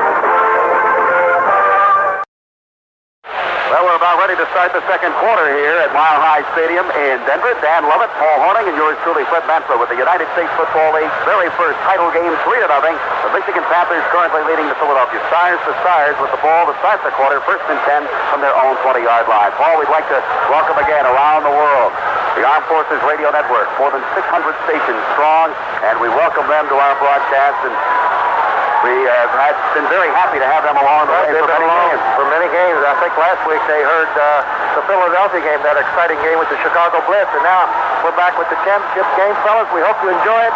Keep listening. And, of course, this ball game is being broadcast to all 50 states, including that state that you love so dearly, Hawaii. I love that Hawaii, I'll tell you. There's a lot of talk about Hawaii becoming a franchise. I think it'd be a very good one. Oh, I think it'd be fantastic. 1st and 10 for Philadelphia from its own 20-yard line. Receivers wide right, wide left. Eyes back behind the quarterback, Jusina, in the backfield. Jusina gives off to Bryant. Bryant hit in the backfield by David Tipton. Slowed up, and then Bryant is snowed under back at the 18-yard line. David Tipton, the nose guard, a 4-year pro from Western Illinois, made the hit initially on the big guy, Kelvin Bryant. To slow him down, then the rest of the Panther teammates brought the big running back at the 18 to his stop. Well, I like that little counter-action play. Takes a step to the right, tries to come back to the left. It took a lot longer than expected and was just too good a penetration on the part of that Panther defense. Bryant now 5 carries on the night. He's gained 22 yards. Wide to the right side is 50. Receiver split left. As Jusina dropping to throw, he's 3 for 7 tonight to the edge. Jusina with the pressure. Throws the ball away at the 10-yard line. No intentional routing. Yes, we get it now. Nobody around the 10 for the Philadelphia Stars. Great pressure from Michigan. And it's a good call because there wasn't a receiver over there at all. They're trying to say the tight end or one of the wide receivers, I think Rodney Parker was over there. But it was intentional grounding. Intentional grounding. Good call. On the quarterback. Walk it down. Third down. Very good call by the referee back in the back. So it'll be a 3rd down. The ball will be put down at the 5-yard line of the Philadelphia Stars. And the Stars really not generating much of an offense this evening. Well, it's good defensive field position here, boys. Way 3rd and a lot of yards. Ball inside the 5. Crucial mistake here. Could almost see the start of something big as far as Michigan is concerned. They got to be very careful here. They come out of here with a little bit better field position for a punt, or they could get lucky, get the 1st down. 3rd and long yardage for Philadelphia from their own 5. 3rd and 25 for the Stars. Triple wide receivers in there. Jusina retreats to the end zone. He has the pressure running out of the end zone out of the 5. Jusina coming to the near side, out of bounds at the 7-yard line. Chuck Jusina, eluding the rush of the Michigan Panthers, decided to run the ball, took it to the near sideline, out of the 7. Albert Gray, the right cornerback, ran him out. I don't think he had any intention of throwing the football. As soon as he got back 3 yards deep in the end zone, he was looking to run right away. He didn't want to set up. I think he was a little bit afraid of being hit for safety right there. So he ran it right out of the end zone and out of bounds. So, Sean Landeta, standing at the restraining line in the end zone, will be kicking to dangerous Anthony Carter. Carter standing at the 48-yard line of the Philadelphia Stars. Landeta really wants to boot it this time. Very little breeze here in the Mile High City. Landeta gets the ball. He kicks it high. Carter coming to the near side. Calls for the fair catch at his 49. It'll be 1st and 10 for the Michigan Panthers from their own 49.5-yard line. Not a 43-yard punt. We have 14 minutes to go in the first half. Michigan leading Philadelphia 3-0. There's a pause in the action. With that score, the Panthers 3, the Stars nothing. This is the ABC Radio Network. Back at Mile High Stadium in Denver, the Michigan Panthers will lead the football game 3-0, have the football, 1st and 10 from their own 49.5-yard line. Paul, it's very hot up here in the broadcast booth, so you imagine it's got to be pretty warm down on the field. It's hot for these football players today. There's no question about it. It's starting to go into the evening. It's still bright and sunshine here in Denver. The field is covered with shade now, and it's a perfect playing conditions, I think, for the players. Cobb inside on the right side. Now we have Eccles back off the line. Carter wide to the left side. Eccles in motion from right to left. Back split. Williams in the ballgame for the first time tonight. Bothered by a toe. Gets the football. Williams up on the run to the 45 to the 42-yard line of the Philadelphia Stars with a flag back at the Michigan 47-yard line. John Williams, who did not start tonight because of turf toe, got the ball for the first time this evening. Took it outside left, but we have a flag back. And he ran pretty good with that turf toe. He picked up 8. It's going to be brought back offside. John Williams, 12 touchdowns during the regular season. You know, the first time he carried the ball at Wisconsin, he took it all the way to the end zone on a 40-yard touchdown run. Well, he's a good one. He's a 14th round draft pick, I think, and that was a pretty good pick. Going against Michigan here. But, you know, this seems to be, every time we see Philadelphia play, this way they play. They get behind, they don't look too good in the first half, and all of a sudden in the fourth quarter they come to life, put a lot of points on the board, and end up to win it. Well, they call their defense doghouse defense because of the way they play, the tenacity with which they play, and they always seem to be digging themselves into a hole that they have to get out of. Well, this is good field position for Michigan. They should try to put something on the board right here. First and 15 for the Panthers, and they're on 45. Carter wide left, Holloway wide right as Abear drops the throw. Sets up the 36, walks it over to the middle, incomplete to Williams at the 46-yard line. Williams had the ball just off his fingertips at the 46 of Michigan. Maybe that's why they don't throw the ball a lot to Williams. During the course of the regular season, 8 receptions for Williams for 80 yards, while he had carried the ball 153 times for 624 yards. He didn't look too swift there trying to catch football, did he?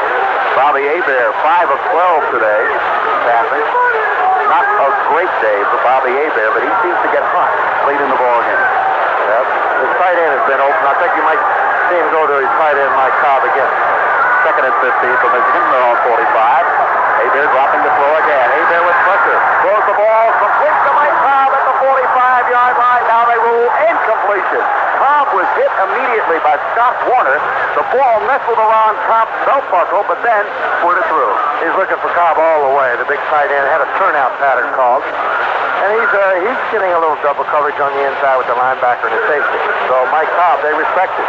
He was the leading pass receiver for Michigan during the regular season. He caught 3 last week in the playoff game. He should have caught that pass. That was right there. It was an easy catch.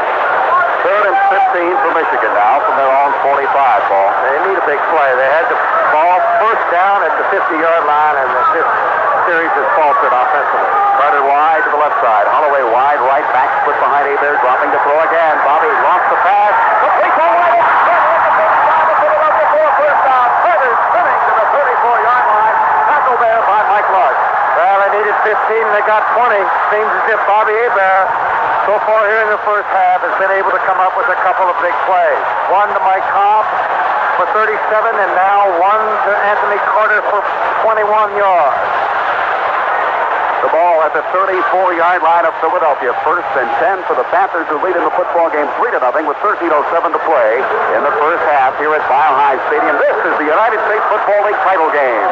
Wide to the right side, a single receiver, Frank McLean. Back, Lacey and Miller split behind Abear, end in tight right and left. Abear now will call a timeout, as he saw something on that defense that he did not like, or couldn't solve. Or didn't want to call the play into that defense. Well, there's a timeout on the playing field of this United States Football League championship game. With the score, Michigan 3, Philadelphia nothing. We'll be back to the USFL title play after this. 3-0 here at Mile High, Michigan over Philadelphia. We pause 10 seconds for station identification. This is the ABC Radio Network.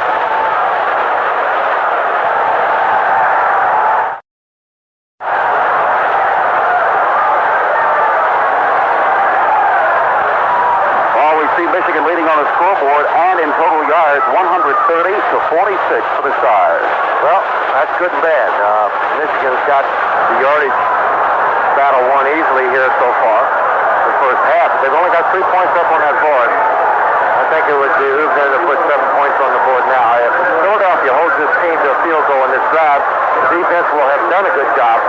And you're looking at, almost 200 yards in offense, only 6 points. Again, we have the double tight ends in Mike Kopp, Don Eccles, lone wide receiver, and McLean. We have Miller and Lacey split in the backfield. In motion to the near side is Eccles. Hand off to Cleo Miller. Miller comes up to the 35. Miller to the 30, to the 25, and driven out of bounds at the 24-yard line. Mike Lush again applying the hit on Cleo Miller, and it's awfully close to another first down for Michigan. Well, I tell you what, there goes a flag. There goes a flag down. The tempers we talked about, the flare between these two teams. I tell you, one thing I do like about these Michigan running backs, boy, they get around the corner. They put their head down. They don't go out of bounds. They take picks on those cornerbacks.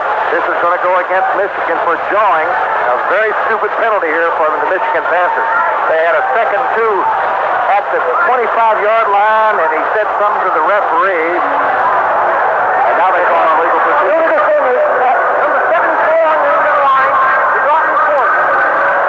Legal formation. Well, he said formation.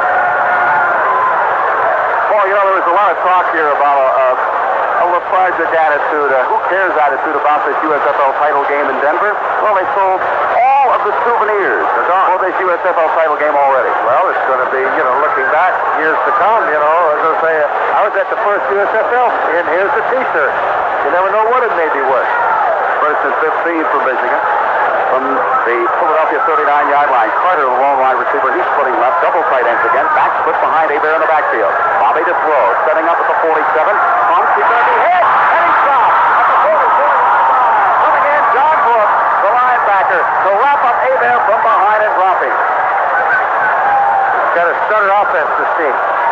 They go backwards for a while, then they get third 15, they pick up the first down. It's going to be second and 19 now for Michigan from the 43-yard line of the Philadelphia Stars. And the Panthers have been employing the double tight end offense rather than having Holloway and Carter in at the same time. Well, they threw a lot of long patterns to Holloway and Carter in that first quarter. They're probably a little bit tired. Now we have Carter going wide left, Holloway wide right. Again, Miller and Lacey, the back in the backfield behind. Quarterback Hebert, who wants to throw again. Hebert in his own territory at the 49, sets up, drills a pass, incomplete, second drop of the night for Anthony Carter. Carter had the ball at the 33 of Philadelphia. Just as he wanted to turn to run, he dropped the ball. Roger Jackson defending. Heard a little footsteps over there. Carter wanted to run before he caught it. He knew he was going to get hit. As soon as the ball was delivered perfectly on target, good timing, good move by Carter to the outside. In fact, Bobby Hebert read the defense beautifully. They had Holloway double covered on the other side, so he went weak side. Very uncharacteristic for Anthony Carter to drop two passes in a single evening, and he's done it tonight. Carter wide to the left side, Holloway wide right, Lacey and Miller splitting in the backfield behind Hebert on the 3rd and 19 from Michigan from the 43 of Philadelphia. Warner up into the line from the backfield for Blitz, Philadelphia. The blitz is on. Hebert rolling right. Escapes one tackler. Throws downfield. The pass is intercepted. Intercepted by Mike Lush along the near side. Up over the 40, 45. Into Michigan territory. Lush is down at the 44-yard line of the Michigan Panthers. Mike Lush picked off the ball in front of the intended receiver, the tight end. Lush took it along the near sideline. It'll be 1st and 10 for the Philadelphia Stars in the 44 of Michigan. The pass is intended for Echo. There's a flag down. It's going to be a personal foul. Maybe on John Brooks, number 53. He's behemoth down there. It's going to go against Philadelphia. Mike Lush, big interception. And I tell you, they threw everything with the kitchen sink at Bobby Hebert. A full blitz was on, forcing Bobby Hebert out of the pocket, and he made a mistake. He should never have thrown that football downfield up for grabs. Mike Lush, 6 interceptions during the regular season. Is that another flag thrown, or are they just throwing it back to the official ball? Maybe they're just giving it back to the officials, as we saw a flag fly. Oh, they're hot. And I tell you, there's one criticism that I do have of the USFL. I think there's too many flags. Now, I know there may be a lot of penalties, but I think next year you're going to see it. We have a lot of penalties. Well, the penalty looks like it's going to be roughing the passer here. Roughing the passer called against Philadelphia. I don't believe that, I tell you. Philadelphia may be a little hot. Roughing the passer. After he delivered the football, he was roughed out of bounds. Jeff Gabrielson, the man being charged with roughing the passer. And Gabrielson was hot after the flag went down. So it's a 1st and 10 for Michigan in the 28 of Italy. Over that again very quickly. Hebert, when he released the football, he threw an interception. When he went down on the ground, Jeff Gabrielson roughed him up. That's when we have it, Michigan football at the 28. 1st and 10, Carter wide left, Holloway wide right. I think you ought to run one. And off right side, comes to Miller. Miller to the 25, to the 40, up the football. Rush picks it up. Rush to the 15, to the 20, Rush out of bounds at the 23-yard line. And then Rush is banged by Tom Dornbrook out of bounds. The flag down. And it should be. Dornbrook, very stupid penalty again. Dornbrook on a stupid penalty, knocked the guy down. It's going to be 15 against Michigan. So Dornbrook, who banged Rush out of bounds, will be penalized here. Get rough. And Ariel Miller calls the ball going on down there. These two teams, as we said, have bitter words between them. Leo Miller had the first down, couldn't hold on. He has had a history of fumbling the football. Leo Miller didn't hold on. He had about a 9-yard gain. Now the ball will be marched upfield over the 30, the 38-yard line of the Philadelphia Stars for the Stars. Actually, it was on the offense.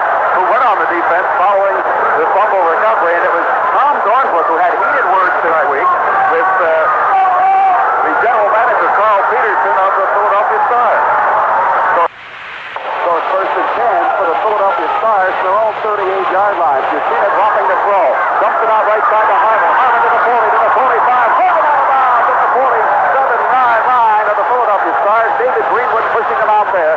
Shy of the first down by a yard. Well, Michigan had an excellent opportunity to put some points on the board. They got it back on an unusual penalty to the quarterback out of bounds after he's thrown an interception. Comes right up with the fumble, and now Michigan got it in a big break. Right now for Michigan, they got an excellent field position right at the 47-yard line, second and about 1.5. And it's the Stars trailing in the football game. 3-0 with 11:34 to play in the half. Justina gets it off the ball. Drives to the midfield line to the 45 of Michigan to the 44 of the Panthers. Kelvin Bryant, and Bryant is hopping as he gets up. He is pounding his hands. First down for the Philadelphia Stars. Ray Bentley, the fine linebacker for the Michigan Panthers, making the stop. Bentley from Central Michigan was the Mid-America Conference Player of the Year last year. You know, it seems to me that Michigan is playing a lot more out of control. Philadelphia is in control of their offense. Quarterback Justina gets the ball off. Straight up goes Kelvin Bryant. Bryant down to about the 41-yard line, and he is stopped. Now, there's a report from the sidelines. We were talking about the double tight end setup for the Michigan Panthers. There's a report that Derek Holloway, their wide receiver, is suffering from an upset stomach, and he's having trouble when he gets in the football game. John Banajak taking the tackle for the Michigan Panthers that time. Listen, about that upset stomach, you better gut it up in a game like this and go ahead and play. Second and 7 for Philadelphia. What's an upset stomach in a game? I don't understand that. From the 41-yard line of Michigan, Justina to throw again. Some time. Throws over the middle. Complete to Harvin at the 35. Harvin fumbles the football at the 30. Rolling out of bounds. It'll be Philadelphia ball at the 29-yard line. David Greenwood applied the hit, causing the fumble. It rolls out of bounds for Philadelphia at the 29. John Carter was right there also. I tell you, Justina was in trouble. He had nobody to throw to. Took a step a little over to his left and up, and Alan Harvin broke free, coming underneath on a little delay. I tell you, this has become a wild football game. But I still think Philadelphia's a little bit more control. Michigan plays a little, helter-skelter. They're coughing up the football, making some silly mistakes. 12-yard gain. It's first and 10 for Philadelphia from the 29 of Michigan. 10-13 to play in the first half. Michigan leading the Stars 3-0. Justina with the back foot behind him, dropping the throw. Justina wants has some pressure. Going to the end zone with a long bomb. Incomplete. Clarence Chapman may have picked the ball away from Scott Fitzke in the end zone. Incomplete. I don't think so. I think Clarence Chapman didn't see the ball. Scott Fitzke was just a little bit overthrown. He had one hand on the football, and Chapman back there was just had his back turned. So he had the coverage right there. I tell you, he went for the home run. He went for the bomb, and they say that Justina cannot throw deep. He did that time. He had the ball out there on the line. So it'll be at the 29-yard line. Second and 10 for Philadelphia in Michigan territory. 50 wide right. We have Rodney Parker split left. Back split behind Justina in the backfield on the second and 10. Justina dropping the throw. Justina setting up at the 37. Going to the left corner of the end zone this time. Complete to Rodney Parker for incomplete now. He dropped the football. Oh, Carter. Rodney Parker had the football for a minute. I don't think they really did not have possession of it inbounds. He ruled touchdown right away. Threw up his arms, and he said, now they're going to bring it back. Original line of scrimmage will be the 29-yard line, and it's incomplete. That was a tough one for Rodney Parker, the 5-year pro from Tennessee State. He had 6 in his hands, and then they ruled incompletion. Parker, on that play, has beaten Oliver Davis, the right cornerback. Parker had the ball, and then he dropped it. I'll tell you one thing. It seems to me that I'd give that ball to Kelvin Bryant a little more running the football. They've been having some success there. They get it down here, and they start throwing on first down. Not a bad idea to give it to Kelvin Bryant. Well, Booker Russell and Alan Harvin in the backfield. Kelvin Bryant not in the game. We have double wide receivers left on the third and 10. Justina the throw is hit by Corker, but gets the ball away. The pass is complete. And a flag down at the 23-yard line. The reception made under heavy attack by Scott Fitzke, the favorite receiver of Justina. But that time, John Corker, the sackman, got his arm on the shoulder pads of Justina as he threw the football. Well, there again, Michigan playing a little out of control on defense. Going to come up with a defensive penalty, I think. We'll check it out. But one of the things I don't like about this league is that there's so many penalties in this league. And, there's an old adage, football. If you really want to call, you can call it, you can throw the flag on every play. And this league has just seen so many penalties. Here it is. Number 21 on defense. First down. Oliver Davis caught holding that time, so it's a 1st and 10 for Philadelphia from the 23-yard line of Michigan. Well, both these teams have had ample breaks now. Here it is. Philadelphia gets a big break, and they've got Kelvin Bryant back in. And I don't see why you don't give the football to this young man. Let him run with it on 1st down. Russell and Bryant in the backfield split. In motion to the right side goes Fitzke, wide receiver left Collier. Fake handoff to Bryant, bootleg left to Fusina. Fusina throwing the ball. Incomplete. Intended for a diving receiver, Folsom at the 10-yard line. Folsom could not hang on. There it is. It was a perfect play. A good call that time because Folsom was wide open. Just a 4-pass thrown by Chuck Fusina. He was so wide open. If he throws any kind of a pass, Folsom just catches the ball and walks in for second. He had the touchdown. It's the second time. Just a few plays ago, they had Rodney Parker in the end zone with a pass that Parker dropped. Well, they faked it to Kelvin Brown on the sweep to the right side. Could have come up with 6 then, because you're going to have to say that's a good call. Just 4 pass that time. You've seen it to his tight end. Collier and Fitzke splitting wide right to the near side. Left is Tom Donovan. Back split behind Fusina on the 2nd and 10. Hand off to Harvin. Harvin at the 25. Moves out of the 20 to the 15. Harvin written out of bounds at about the 14-yard line by John Arnott. Good draw play that time inside of John Corker, who was on a blitz from the defensive right side, and he ran right back Corker. The ball marked at the 14.5-yard line. It's a 3rd and 1 for Philadelphia. The Stars trailing in the football game 3-0. 9:37 to play in the first half here at Mile High Stadium in Denver. Dan Lovett, Paul Hornung, Fred Manfra bringing the football game your way. Guess who's going to get it now? Would it be Kelvin Bryant? Possibly. They run it, I give it to him. Wing on the right side, and inside left. High, stacked behind Fusina. Guess who has it? Bryant. Bryant leaps over the line for the 1st down, down to the 11-yard line. 1st down for the Philadelphia Stars. The ball will be marked at about the 11.5, maybe the 12-yard line of Michigan. Michigan defense jawing a lot. They're talking a lot to the offensive linemen and the offensive back. Looks like that time David Tipton and Kelvin Bryant had a few unpleasant words for each other. I tell you, Kelvin Bryant likes it tough. He's one good running back, I'll tell you. Ball sitting at the 12-yard line of Michigan for Philadelphia. He sticks his nose in there. He likes combat, it looks like. Doesn't shy away from it. Running back. Parker and Fitzke splitting left, end in tight right. High, stacked behind Fusina. Now in motion right side is Fitzke. Fitzke stops behind the quarterback, continues to run it off. Fumbled by quarterback Fusina. We saw that a lot last week. I don't understand it. They've about 21 games into the year now. They should get the quarterback snap from center. Looks like Fusina may have recovered his own fumble as he did several times last week against Chicago in the playoff game. Oh, that was an important recovery by Chuck Fusina. If he doesn't get it back, Michigan's got it. They had 3 white jerseys all over Chuck Fusina that time. Fusina came up with the football. Loss of 1, 2nd and 11 for Philadelphia from the 13 of the Panthers. Collier and Fitzke splitting wide right. Coming to the near side left, we have Rodney Parker. Back split behind Fusina in the backfield. 2nd and 11 for Philadelphia from the 13 of Michigan. Fusina, long count, waiting for the snap from Oates. Guys going to call a timeout. Fusina, pull out. Once you're inside, once you put your hands inside the center, you can't pull them out, I don't think. He's going to get away with it. He's going to call a timeout. Well, there's a break in the action here in Denver with a score, Michigan 3, Philadelphia nothing. This is the ABC Radio Network. Well, here back at Mile High Stadium, 8:15 to play in the first half of this United States Football League Championship game. A Novo Bojovic field goal has given the Michigan Panthers a 3-0 lead over the Philadelphia Stars.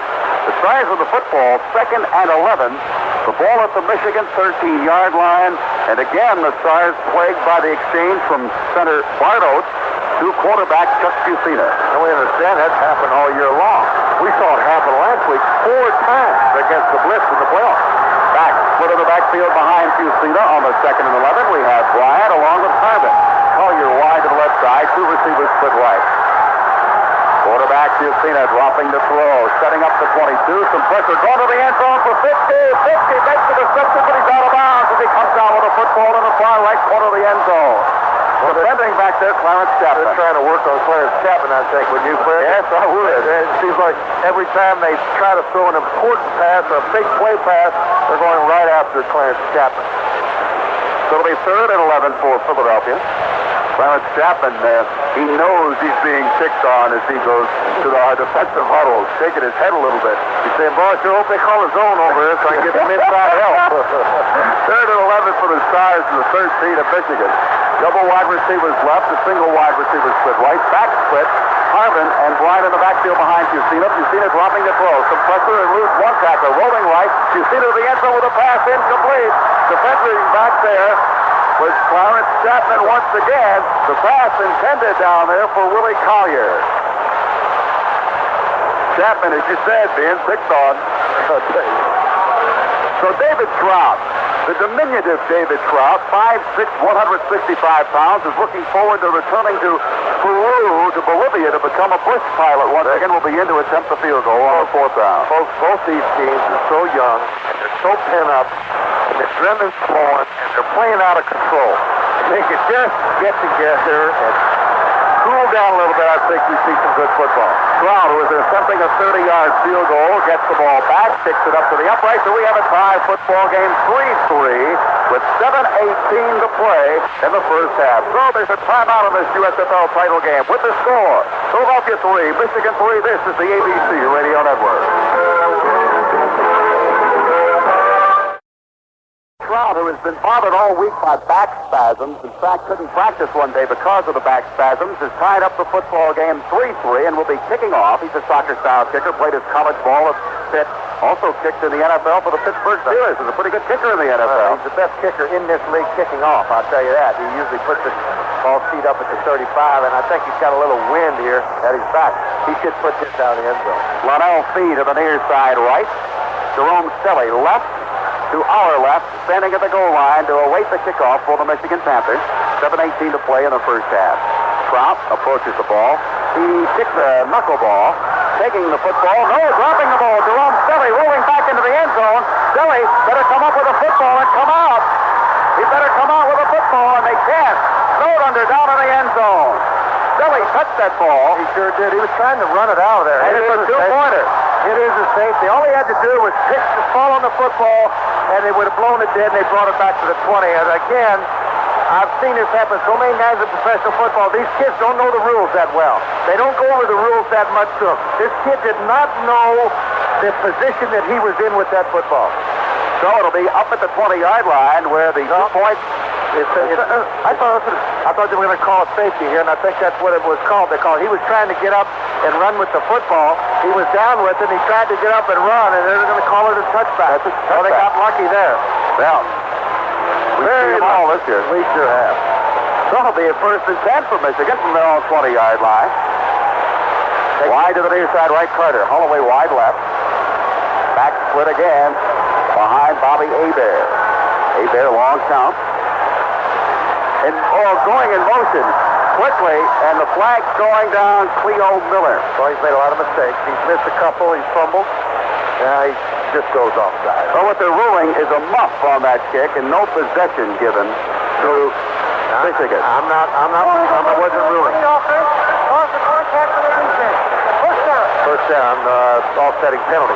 What I was objecting to, it was a muff. There was no question about that. But it went into the end zone, and the young man who went back and got the football, all he had to do was fall down. But he was trying to pick the ball up and run it out of the end zone. Yep. That's what I'm objecting to, see. Carter wide right, Holloway wide left. Cobb in tight right side. Back split, Miller and Lacey in the backfield. Handoff on the draw to Lacey, and Lacey goes nowhere. As the ball was at the 15-yard line when they started, it stays the 15-yard line, 2nd and 15. Don Fielder making the tackle for the Philadelphia Stars, the right defensive end. 1-year pro from the University of Kentucky. 6'3", 240 pounds. He's a good one, too. He's a good pass rusher. Big quarterback sacks on the year for the Fielder. Wide to the right side, Holloway. Wide left side, Anthony Carter. Back split, Miller. And Lacey in the backfield behind Hebert on the 2nd and 15 from the Michigan 15. Hebert, short drop, and there's a whistle. Too much time? Looking down at that 30-second clock, it's down to 0. That's what it was. He's looking around that defense, hoping to audibilize the Philadelphia Stars defense, jumping around.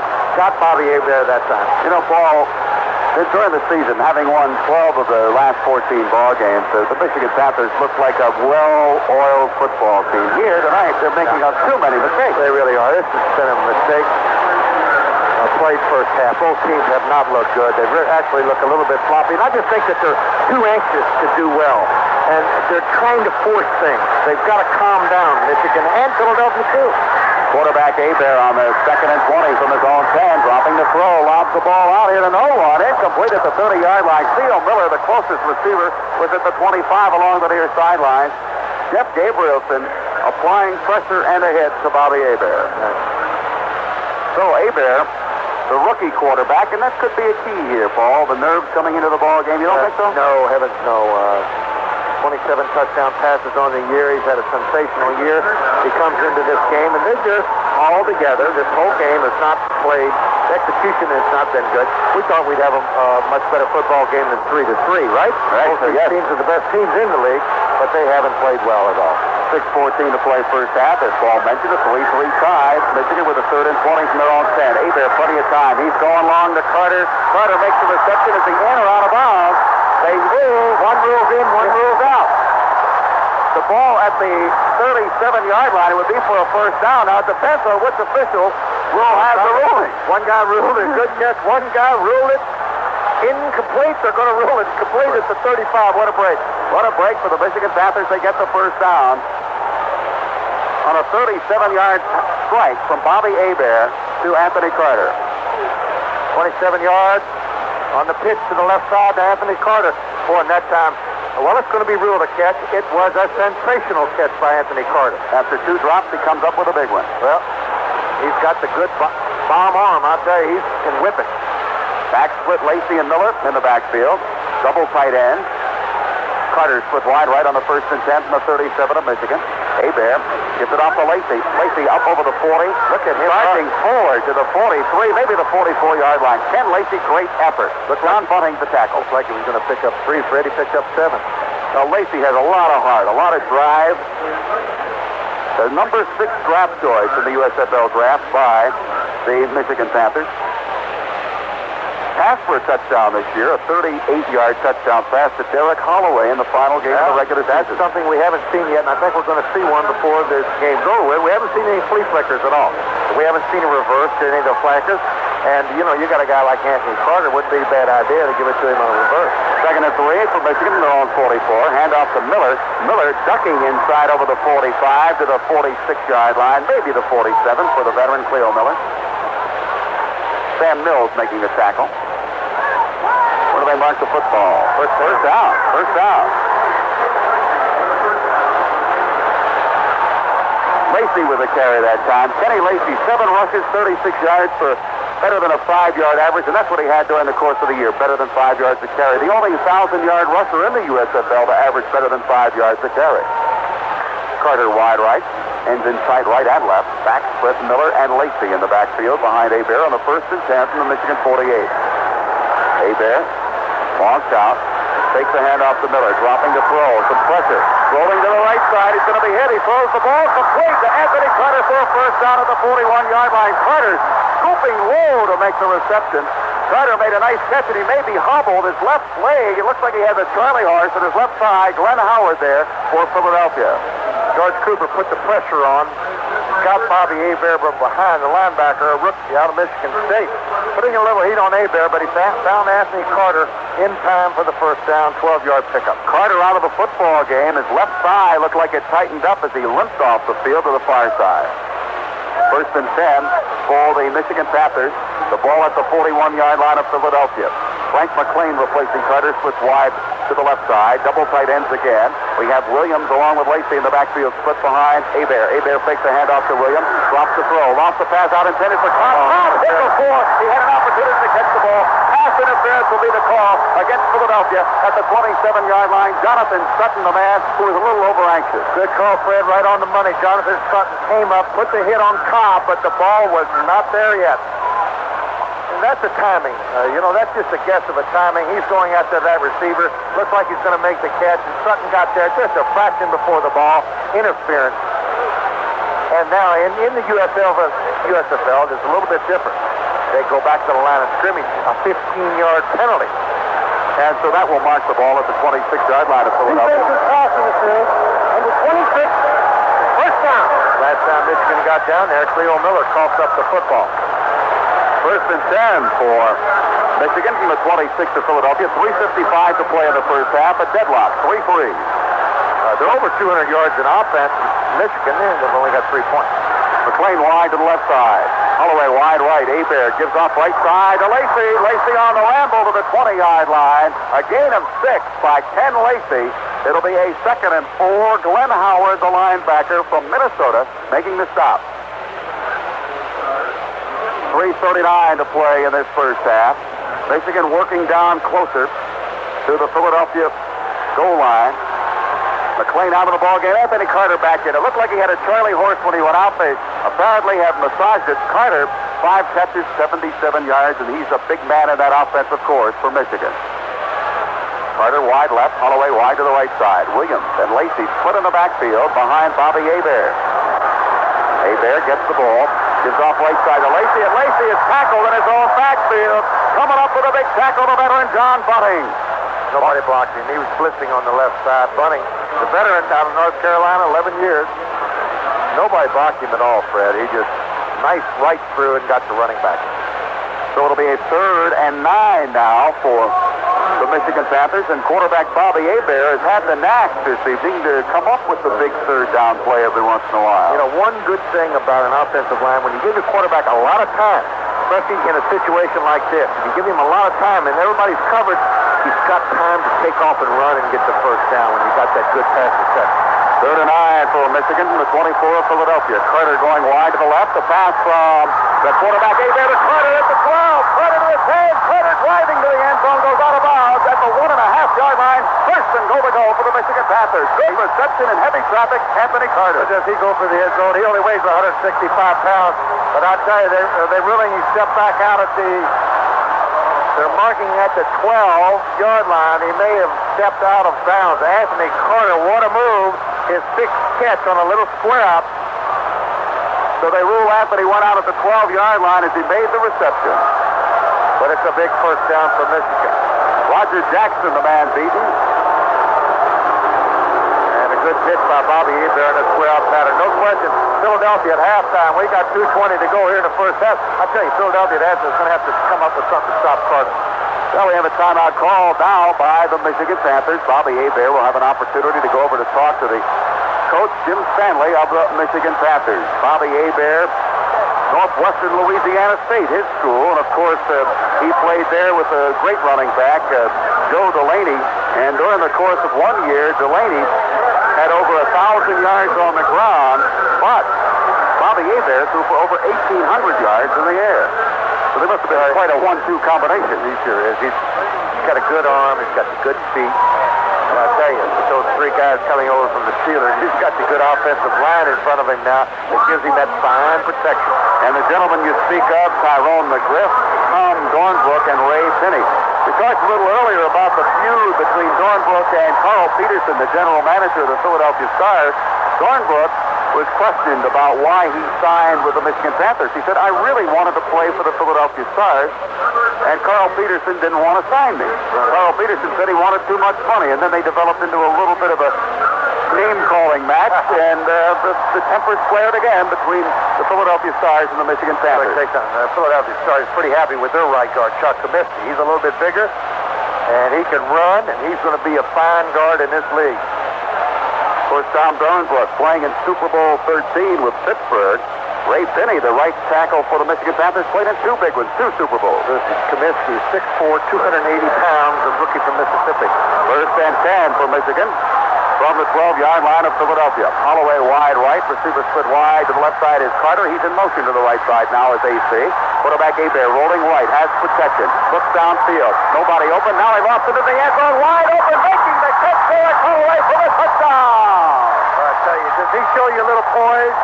Did he show you a little poise that time on the rollout, Bobby Hebert? Beautiful. He rolled out to the right, and most of the time that's a dangerous pass. He threw back against the green, but Derek Holloway had slipped free right in the middle of the end zone, and he just lobbed a perfect strike for 6. 9-3, the Michigan Panthers now lead the Philadelphia Stars with 2:11 to play in the first half. And this is typical of Philadelphia. They always let the other team, fool around a little bit, get 7 points to 10 points up, 2 touchdowns, and then they start playing a little bit better football in the second half. Novo Bojovic, who missed the PAT try last week, has this one through, and with 2 minutes, 11 seconds to play in the first half here at Mile High Stadium, Michigan jumping out in front of Philadelphia by 7, 10-3. Well, Paul, that was the excitement we'd been anticipating earlier in the football game. Well, it was a good drive. The last time Michigan got down there, Cleo Miller coughed it up on a fumble. This drive took 5 minutes off the clock, 85 yards in 11 plays. And Michigan is on the board, and a couple of beautiful catches by Anthony Carter set up that touchdown pass to Derek Holloway.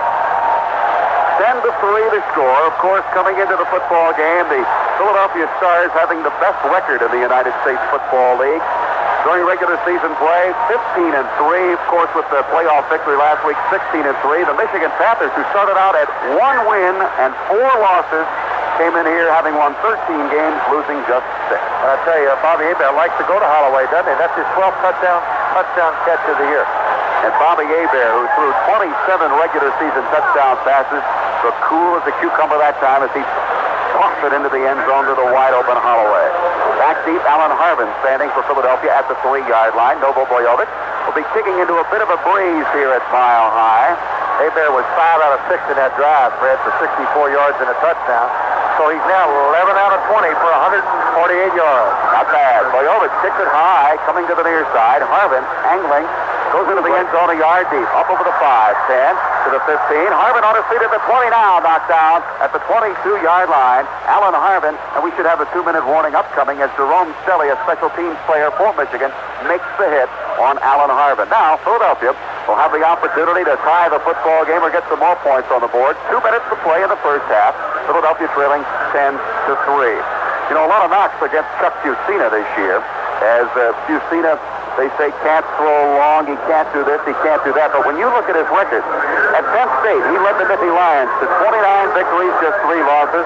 We mentioned the Stars 16-3, losing 6 football games in that span of time. It's too bad for a quarterback who can't play the game. He's a winner. He can play, too. And he can play in this league, and I just like him. He's a winner. I see Mike Butler, the 6'7", 260-pound defensive tackle for Huro's team, the Green Bay Packers, has signed with the United States Football League with the Tampa Bay Bandits. And Butler will not play this fall for the Pack, but he'll have a little bit of a vacation and wait till next spring to play in the United States Football League. 2-minute warning here at Mile High Stadium. Of course, last week the Philadelphia Stars beat the Chicago Blitz in overtime, and I'm sure George Allen, the coach of the Blitz, sees that scoreboard emblazoned in his dreams. 44-38. The Stars came from a 38-17 fourth period deficit to upend the Blitz, and Michigan beat the Oakland Invaders 37-21 before more than 60,000 in the Pontiac Silverdome last weekend. For the Philadelphia Stars, Chuck Fusina, the 6'1", 195-pound, 4-year pro, played in the NFL at Tampa Bay, back up behind Doug Williams there, 79, 80, and 1981. We see Doug Williams still hasn't signed his contract with Tampa Bay this year. Passing yardage, Michigan, 145, Philadelphia, just 40. You know, we're going to be reading about this, hearing about this. As long as there's 2 leagues, you're really going to see the salaries escalate. And there's a lot of people who believe that 5 years from now, there'll be a possibly, we could have a common draft, where both these leagues could get together. I don't think you're going to see any merger from these teams back to the NFL. This USFL is here to stay, and the NFL is, a solid game. There's no question about it. First and 10 for Philadelphia from their own 22. Receivers wide to the right, wide to the left, slot to the right side. Quarterback Fusina gives off Kelvin Bryant around the right. Bryant jukes at the 21, up over the 25 to the 26-yard line, tumbled down at the 27 by Alan Hughes, the right defensive end. Well, he gets up quick and back in the huddle. He likes to play. Well, Bryant, they're working on a 2-minute plan. They run the sweep there. Kelvin Bryant, of course, with that great speed and cutback ability, could have broken a play there. He got 6. 1:34 to play in the first half. Philadelphia trailing. Justina dropping the throw. Lofts the pass out right side. Off the hands. Incomplete. Intended for Alan Harvin, the 5'9", 200-pound rookie from the University of Cincinnati. Boy, was Kelvin Bryant open on the delay over the middle. Kelvin Bryant, nobody was around him. The linebackers really had a deep drop. 1:28. Clock stop with the incompletion there. 10-3. Michigan leading the Philadelphia Stars. The Stars with the ball 3rd and 5 from their own 27-yard line. Coming to the near side left, Rodney Parker. Fitzke splitting wide to the right side. Donovan also right.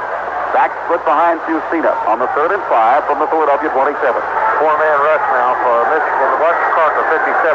He blitzes almost every time, Fred. Look here. Justina dropping the throw as Corker is coming. Corker has him at the 14-yard line. The set man, John Corker. I tell you, he just tipped it off. There's a flag down also. Back there. Let's check it out.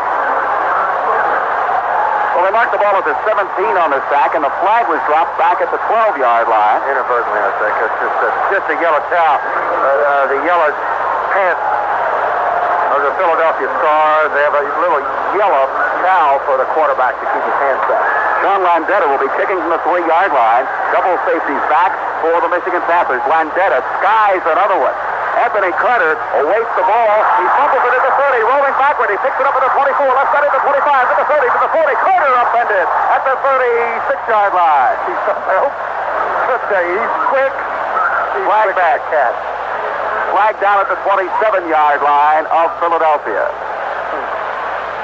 Landeta came in to that spot, averaging 51 yards a kick.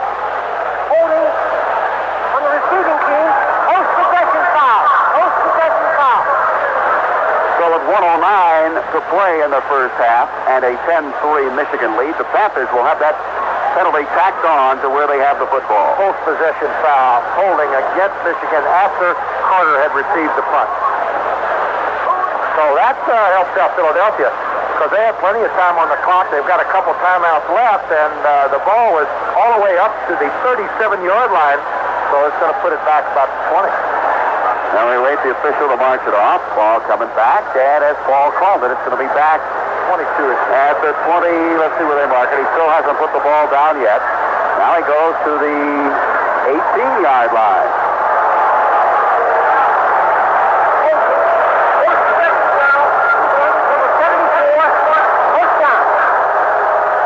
The foul called against 74. That was Penny, Ray Penny, the tackle. So it's a 1st and 10 for the Michigan Panthers. The ball at their own 18-yard line. 1:09 to play in this first half here at Mile High Stadium, the United States Football League title game. They'll probably give it to Lacey. Let him see if he can get about 8 or 9 before they go in that 2-minute point. McLean wide right, Holloway wide left. There to throw. Bobby sets up at the 9. Pitches downfield to a leaping McLean. He has it at the 35. First down for Michigan at the 36-yard line. Now, in the USFL, one of the changes of the rules, when they have a first down inside of 2 minutes, they stop the clock till they move the sticks up. So, Antonio Gibson defending that time, but a first down for the Michigan Panthers at the 36-yard line, their own 36. And what are your friends coming up here at halftime? Yes, sir. I hope my man Al Hurd will be up here with Dan Levitt at halftime. So yeah, he played the national anthem, the Star Spangled Banner, and it's been stills up and down my spine. He can play. I tell you, every time I go to North, we go down to the club, we see Al Hurd, and it's just a thrill just to listen to him play that horn. He is one of a kind. They have a timeout down on the field following the 18-yard pass completion to Frank McLean, who played his college ball at North Texas State. 1:02 to play in this first half. It's been a very long first half here at Mile High. Time elapsed on our clock, almost, an hour and 40 minutes or so. Well, we had a lot of timeouts, we had a lot of penalties, a lot of flags. That slows up the time. And most of the games now in professional football, because of the penalties and because of that, are over 3.5, 4 hours. You know, they're almost going over 3.5 hours every time, and football has become half an hour longer. And also in the United States Football League, as you mentioned a little earlier, Paul, when they moved the chains here inside the 2 minutes, the clock stopped. But I think they took a timeout here. Yes, they did. They did that. 10 10-3. The Michigan Panthers leading on a Novo Boyovich field goal, and an Hebert to Holloway touchdown pass. A field goal, the only point on the board, obviously, for Philadelphia. Now, Michigan should try to save their timeouts if the scoreboard is correct. They have one timeout left. Holloway wide left, Carter wide right back, split behind Hebert on the 1st and 10 from the Michigan 37. Hebert with Lacey and Miller in the backfield. Dropping the throw, back pedals at the 28. Hebert pitches to complete to Holloway at the midfield stripe, and Holloway with the first down there at the 50 is driven back deep into Michigan territory by Jonathan Sutton, but the ball will go at the 50. Two little turn-in patterns to Derek Holloway. First, he was lined up on the right side, went down, did a deep turn-in, then they lined him up on the left side, down and turn-in. All he's got to do is see the outside safety. Philadelphia, of course, in a nickel defense. Hurry up offense with under 54 seconds to play. Quarterback Hebert pitches downfield, complete again to Carter. Carter trying to elude a tackler at the 36-yard line. He can't do it. Hanging on for dear life, Mike Lush, and he brought down AC. And again, everybody's open now. And that offensive line of Michigan is just giving Bobby Hebert all the time in the world to throw the football. He's over 200 yards throwing here in the first half. 1st and 10 for Michigan from the 35. Hebert flares it out left side, incomplete, too low for the outstretched hands of Ken Lacey at the 40-yard line. Poor pass. Very poor pass. Stopping the clock with 40 seconds to play in the first half. Michigan will have the ball 2nd and 10 at the 35-yard line of Philadelphia. 10-3 the score. Michigan with the lead. Carter going out of the football game for the Michigan Panthers. Frank McLean in at wide receiver. McLean can fly as well. Not quite as fast as Anthony, but pretty good receiver. I tell you, Anthony Carter's first half performance here, he's got 7 catches, close to 100 yards, and he adds to that in the second half. He's going to put some kind of record up there to be looked at for a long time. Holloway wide left, McLean wide right, 2nd and 10 for Michigan, the 35 of Philadelphia, 40 seconds to play in the first half. Hebert retreating to throw, setting up, throws the ball near sideline, almost intercepted at the 29-yard line. Diving in front of the intended receiver, Frank McLean, was Jonathan Sutton. Sutton almost came up with a very, very big interception. He timed it perfectly. Just couldn't quite hold on as he dived, left his feet, was sprawled out in the air and just couldn't hold on. He just covered Frank McLean like a glove on that square out pattern. Out of the game, McLean in number 1, Anthony Carter for the Michigan Panthers. Carter will split wide right. Coming to the near side left is Holloway. We have Williams and Lacey splitting in the backfield behind Hebert. And it's 3rd and 10, and they've been successful on turn-in, so why go away from it? We'll see what he does. Hebert. He should go to Carter because everybody's double covered the other side. Hebert dropping the throw, setting up at the 43. Pressure, and Hebert is hit and dropped. Coming in quickly, George Cooper. The outside linebacker to nail Bobby Hebert back at the 41. Carter had man-to-man coverage on the left side. If he only picks it up from the safety man, they could have had anything going over there. 32 seconds to play in the first half, and we have a timeout called by Michigan. He's going to try a long field goal here. Well, Novo Boyovich in the first game, the very first game Dan Lovett and I did, in fact, Craig Morton was doing color that game, down in Birmingham, Alabama. Novo kicked 2 49-yard field goals and a 48-yarder. I think he's checking the wind here. Yes, I'm checking the wind a little bit. I think it's against him. The ball will be placed at the 48-yard line. It's a 58-yard field goal. In practice this week, and I know it's only practice, he kicked one from 65. All right. Yeah, but he had a 55-mile-an-hour wind in his hands. No, seriously, he did kick several in practice from over 60 yards. Right. So maybe that's why Jim Stanley's going to try here with 32 seconds to play on the 4th and 16. See, that sack was a big sack. Instead of Bobby Hebert lost 11 yards on the sack, the line of scrimmage would have been about the 30-yard line on the incompleted pass. And ironically, the man who sacked the quarterback, George Cooper, went to Michigan State, so I'm sure he's got a lot of people listening to us up in Michigan on this ballgame. I guess so. But Anthony Carter has really put on a show here in the first half. So Novo Boyovich, thinking about this field goal that he's going to have to kick of 58 yards. He's standing at the 49-yard line of Philadelphia. Whit Taylor, a quarterback, holds for him. It's a pretty good position for a kicker. If he kicks it, he's a complete hero. If he misses, they say, so what? It's 58 yards. Okay, the snap will be back momentarily to Taylor. It is back. The kick is up. The kick is blocked. Coming toward the block. It's the ball rolling loose. Picked up by the Philadelphia Stars. Now the Stars have got the turnaround here. 26 seconds left, but they got no timeouts on the clock now. Philadelphia with no timeouts remaining. Now they're going to try to go down and put 3 on the board. So, Paul, do you feel that was pretty good then? A pretty good play? Why not? Well, if they really felt he had a chance to make that field goal, I think they should have. Now, let's pause 10 seconds for station identification. This is the ABC Radio Network.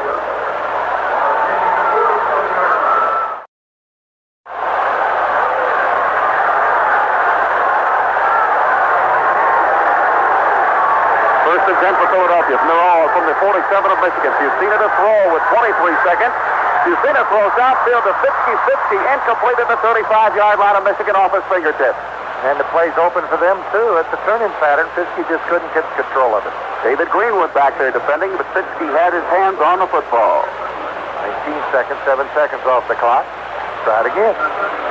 Now we looked and see, as we recall on that play, Scott Horner was coming in, but looked like Buddy Moore may have gotten his hand on the football to block it. The 58-yard field goal attempt. So 19 seconds to play now in the first half ball. We have 2nd and 10 for Philadelphia from the 47 of Michigan. Receivers wide right, wide left. Back split in the backfield behind quarterback Fusina. Fusina dropping to throw at his own 45. Plenty of time. Lobs downfield long for Bryant. Bryant with a leaping try at the 15, incomplete. Pretty good pitch that time. Bryant going full speed down the left sideline. Chris, Fusina had to put a little more touch on the ball than it was been complete. He should have angled a little bit higher. He threw it too much on the line. Talked about that blocked field goal. That was the first blocked kick of the year for Philadelphia. Couldn't come at a better time. You know, it was on that play. John Corker was back there defending, and the big guy, Cork. He runs pretty good, doesn't he? Does. Side for side with Kelvin Bryant. 12 seconds to play in the first half now. Michigan leading 10-3 over Philadelphia. The Stars with the football 3rd and 10 from the 47 of Michigan. Fusina backpedaling to throw. Fusina's going to be wrapped and dropped back at the 41-yard line of Philadelphia. Coming in, John Banaszak, the pro who has seen plenty of action from Eastern Michigan, an 8-year pro, 7 years with Pittsburgh. He has 3 Super Bowl rings, does Mr. Banaszak. The ball will be marked at the 43-yard line of the Philadelphia Stars. It'll be 4th down and 20 for the Stars with 5-4, and I think they're going to let the clock run out as they head to the right corner here to the locker room, and there's the end of the first half. With that score, Michigan 10, Philadelphia 3. The opening period, 3 seconds from the finish of the first. Michigan got 3 on a field goal worth 33. Philadelphia got the 3 points back on a 30-yard field goal by David Trout with 7:18 left in the half. The Panthers, Bobby Hebert, with just over 2 minutes to play in the first half, spotted a wide-open receiver in the end zone for 6. Holloway wide right, receiver split wide to the left side is Carter. He's in motion to the right side now as AC. Quarterback Hebert rolling right, has protection, looks downfield. Nobody open, now he lost into the end zone, wide open, making the catch there, Holloway for the touchdown!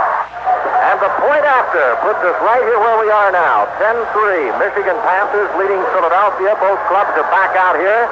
Mile High Stadium. Fred Manfra back to make the call, and here we go. Well, thank you very much, Dan Lovett. 10-3 score. Michigan in front of Philadelphia. And we had hoped that the humidity that seemed to plague us this evening would dissipate, but still it's a pretty warm evening here in the Mile High City. It sure is. It's a little hot and muggy, but I don't think it bothered these football players. At halftime, the one thing they're saying, we got one more half to go and the season's over. Let's give it 110%. Now, David Trout starts the second half with a kick. Coming to the near sideline to Jerome Stelly. Stelly will watch the ball bounce and go through the end zone. It'll be a touchback for the Michigan Panthers. 1st and 10 from the Panther 20-yard line. And I tell you, the most amazing statistic, total net yards, Michigan, 251. Philadelphia, 69. Now, boy, statistic-wise, you might look up on the board, and Michigan could be leading, 24-3? Right. Instead, they're only trailing by 7 points. And I tell you, this is the way Philadelphia, it happens to Philadelphia. You've seen them, Fred. Oh, many times. 4 times than I have this year. I've seen them about 3 occasions. They always come back in the second half. See, they are a second-half football team. So Bobby Hebert with his 7-point lead to protect and then advance upon with 14:54 to go here in the third quarter. As receivers wide right, wide left. Back split behind him in the backfield. Hebert gets the snap, gives off to Ken Lacey. Lacey leaps up over the 23 to the 24 to the 25-yard line, maybe even to the 26-yard line for Ken Lacey. Good little trap blocking up front. He picked up 6. Hebert, first half, 13, 25, 13 out of 25, 194 yards throwing the football. 6 of those went to Anthony Carter for 105 yards. So Lacey with a 6-yard gain that time. It'll be 2nd and 4 for Michigan from the Panther 26-yard line. Carter wide to the right side. Holloway splitting left as Michigan in the white jerseys move from right to left across the radio dial. Back overloaded left side in the backfield. Quarterback Hebert gives off again to Lacey. Kind of a sneak handoff that time as Lacey got up to the 28-yard line. Got about 2 is going to bring up 3rd and 2, and Michigan comes right out, tries to dominate the line of scrimmage, stick it right down Philadelphia's throat, get that first down rushing to gain a little superiority edge in that offensive line. And usually in the second half, the offensive line will tell the tale.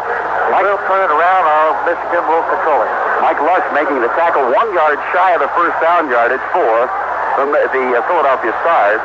As the Michigan Panthers now will have a double tight end with offensive tackle Ray Penny lined up as the end on the left side. Backs right behind Hebert on the 3rd and 1 from the 29. Hand off to Cleo Miller. He has the first down over the 30 to the 31-yard line. Boy, he had both hands on the football. You talk about the fumble, right? Right. And don't ever think that running back Cleo Miller is not thinking about fumbling. Once you fumble in a football game as running back, it's always in your mind subconsciously, well, I'm not going to fumble, hold on to this football. You just always think of it. You don't want to do it again. Now we feel a bit of a cool breeze blowing here at Mile High Stadium. With a 1st and 10 for Michigan in their own 31. Wide right Carter, Holloway wide left. Backs again splits behind Bobby Hebert in the backfield. Hebert with a 10-3 lead over Philadelphia. His Panthers have it. Fake handoff to Miller. Hebert dropping to throw. Plenty of time going long for Carter. Carter splits between the receivers, but the ball is overthrown. Back defending. We had Scott Warner along with Antonio Gibson, and AC split between the receivers, but the ball was just laid out a little too far for Action Central. He's got a strong arm. He threw that ball about 65 yards. Anthony Carter was looking at a double team. He was looking at help from the inside on the safety from Scott Warner. And is that our friend out there, Clarence Chapman? No, that Chapman is on the other side with Michigan. But anyway, he was looking for a little bump there, and maybe a flag being thrown, and he was kind of begging for it, and he didn't get it. So on the first down, the Panthers go for the bomb. They now have it 2nd and 10 from their own 31. McLean wide left side, Holloway wide right as Carter gets the rest. Back split behind Bobby Hebert on the 2nd and 10. Hebert, long count, dropping to throw, setting up at the 24. Time flares it out right side, making a reception up at the 34-yard line. Cleo Miller. Miller did a good job of catching the ball as it was very low. Antonio Gibson falling upon Cleo Miller immediately. Miller had to dig that one out of the dirt. He sure did, and he might have caught it on the ground, too. He picked up 4 on the completion. He's going to bring up 3rd and 6 now. Well, Anthony Carter had 6 catches for 105 yards long, a 27-yard catch in the first half. But I tell you, he is a dangerous football player. Carter, of course, with a Big Ten record, 37 touchdown receptions in his college days, will go wide to the right side. Holloway splits left on the 3rd and 6 from the 35 for the Michigan Panthers. Hebert, deep drop over the middle, complete to Carter for the first down. Carter with a first down at the 45, moves on to the 47. I tell you, you can't do anything about it. Since they changed the rules about bump and run a few years ago in professional football, you can only hit that wide receiver once. Both wide receivers that time, Fred, were double covered. They rolled up the zone, double zone on the outside. Carter just left the guy right in his track, cut across the middle for the first down. And Jonathan Sutton tackled Anthony Carter after a 13-yard gain. They placed the ball at the 48 of Michigan, where it's 1st and 10. Starting to eat up a little time of this clock. Good sustained drive here. 11:20, almost 4 minutes gone on this opening drive of the second half. They'll run it now. Try to eat up a little more time. Double tight ends. Action in the Michigan line, offside, left side. Handoff to Lacey. He goes nowhere. Action on the left side of the line. Mike Cobb, the tight end, fired out just a bit prematurely. And the flag was flown. So the offside call will go against the Michigan Panthers. They don't need to take 5 here. Now the officials are conversing now with the Philadelphia Stars and with Sam Mills. If there's an option, they won't take it. Mills looking over to his bench. And Morris says, no, don't take the penalty. As Coach Jim Moore, the head coach of the Philadelphia Stars, waved down like an umpire signaling safe. Number 88 on the offense. Penalties decline. Second down. It'll be 2nd and 10 for Michigan from their own 48-yard line. Now, they have the ball. Did they move that ball a yard closer, or is that just my imagination? Ball looks like it's on the 49. I didn't catch it. It is. It's on the 49-yard line. Oh, it's 2nd and 10. The ball was on the 48 before, but now it's on the 49. I guess he gained a yard on the play. Quarterback Hebert dropping the throw. Plenty of time. Looking down. Now he's going to be hit. He rolls out of a tackle, but as he rolls out, the official blows the play dead. Applying the pressure that time for the Philadelphia Stars. Looked like big Don Fielder, the right defensive end. Fielder had the guy Hebert around the ankles. Bobby did a pirouette trying to escape, and as he did, the official blew the play dead. But see, that's the new rule in professional football. Once you get a hand on the quarterback, and almost anywhere they're going to blow the whistle. It should not have been blown here. He really didn't have control of him. He had him around the ankle, and he yanked free. 15 years ago, that would not have been a shot. Now it is. So it's a 3rd and 17 for Michigan from their own 41-yard line. 10:46 to play in the third quarter. 10-3, Michigan leading on with the football. Carter wide right, Holloway wide left, back split behind Hebert. Hebert to throw on the long yardage in third. Lost it on a screen right side to Lacey. Lacey to the 40, to the 45 along the sideline to the 50, and to Philadelphia territory at the 45, to the 40, to the 40. First down for Michigan as Lacey gets down to the Philadelphia 30-yard line. Oh, what a beautiful call, and what a big play, and what a big pickup for Michigan. They caught him in a full blitz, a screen pass to the right side. Lacey had one man to beat. It was a good block going down the left side. I think it was Lush over there, got cut down, and then Lacey got the first down all the way down to the 31-yard line. Jonathan Sutton making the saving tackle on Ken Lacey, a 28-yard gain by the halfback on that screen right. So the clock with 9:54 to play in the third quarter, and the Michigan Panthers get that spark to ignite what they hope will be a rally here as they still lead in the football game, 10-3. Holloway left, Carter wide right, backs again, split behind Hebert. The ball is at 31 of Philadelphia. Hebert gives it off right side to Miller. He cuts up at the 30. Inside the 30 now to the 26-yard line. The veteran Cleo Miller for the Michigan Panthers. Tackled on the play by a bunch of those red jerseys, the crimson jerseys of the Philadelphia Stars.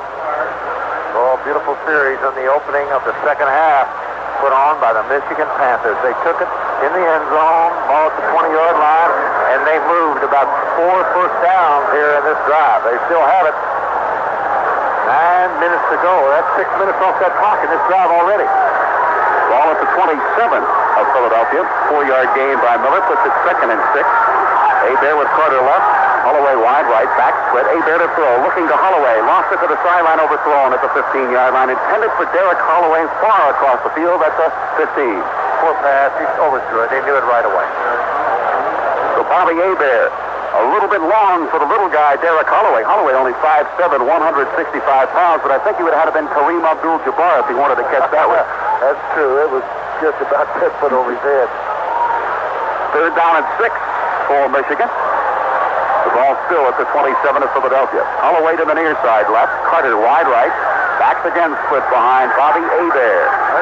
Double cover both the outside men. That means the tight end must get free. Hebert dropping the throw, looking for Carter. Fires the ball complete to Anthony at the 15-yard line. First down for the Michigan Panthers. Carter falls forward to the 14. Jonathan Sutton defending. Well, I tell you, the turn-in pattern is one of the best of all time. You've got to just perfect execution by that time, Carter. No poor coverage also by Philadelphia. They haven't covered the turn-in all night long, and a lot of times they're having a double roll-up zone on the outside, trying to double cover both guys, but Carter just makes a fool of it. First and 10 for the Michigan Panthers from the 14 of Philadelphia. McLean replacing Carter wide to the left side. Slotting left is Holloway, and in tight right side. Backs again split behind Hebert. The rookie quarterback takes the handoff to Miller, rolls right side, looks into the end zone, lost downfield, the pass incomplete, intended for the tight end Mike Cobb, but overthrown by a mile.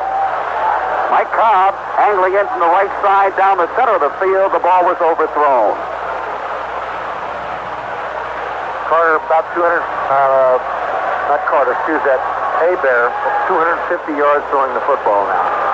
Bobby Hebert, the fine rookie, the number 1 quarterback in the United States Football League in their rating system, has it 2nd and 10 for the Panthers from the 14 of Philadelphia. Carter wide left, Holloway wide right. Now you got this defense thinking pass right now. Of course, if they got something to the outside, it might break it on the run. Hebert launch out, quick roll, looking right, looking for Holloway, but he flares it out right side to Cleo Miller, who drops the ball at the 10 right in his hand. Cleo Miller has the bad hands, let's face it. He was just trying to run before he got it, but I don't think Cleo Miller's hands is the best part of his game. Well, he had a little trouble hanging onto the football when they gave it to him in the gut here in the first half. He dropped a few others, so...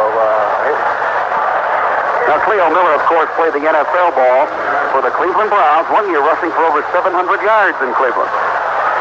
3rd and 10 now for the Panthers. The ball resting at the Philadelphia 14. Holloway to the near side left, Carter wide right.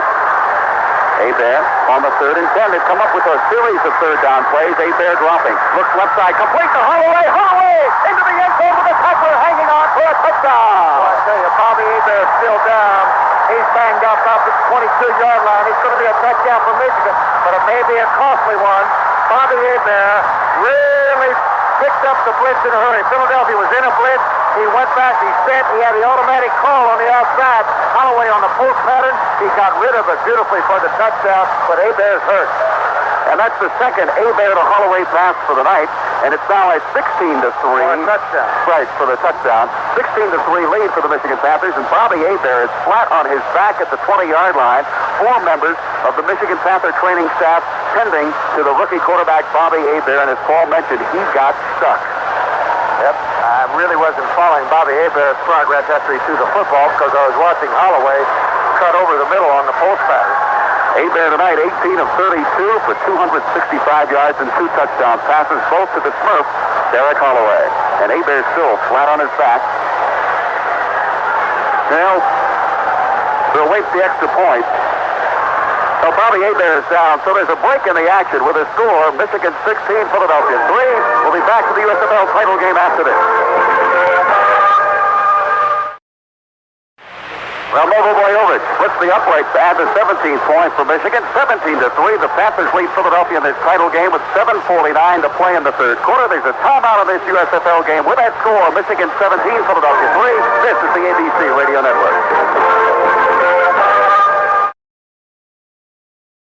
7:46 to play in the third quarter, and Novo Boyovich books one high and long beyond the end line. Alan Harvin, the man back for Philadelphia, can only watch it fly through. It'll be a touchback. 1st and 10 for Philadelphia from the Stars, 20-yard line. And Chuck Bucina, the man who's been a magician all year in rallying his team, better pull the rabbit out of the hat pretty soon. Let's see if he can do it again. I'll tell you, this is the first time Philadelphia's had the ball in the second half, and we're halfway through the third quarter. 7:43 to go, and Michigan controlled it for all that time.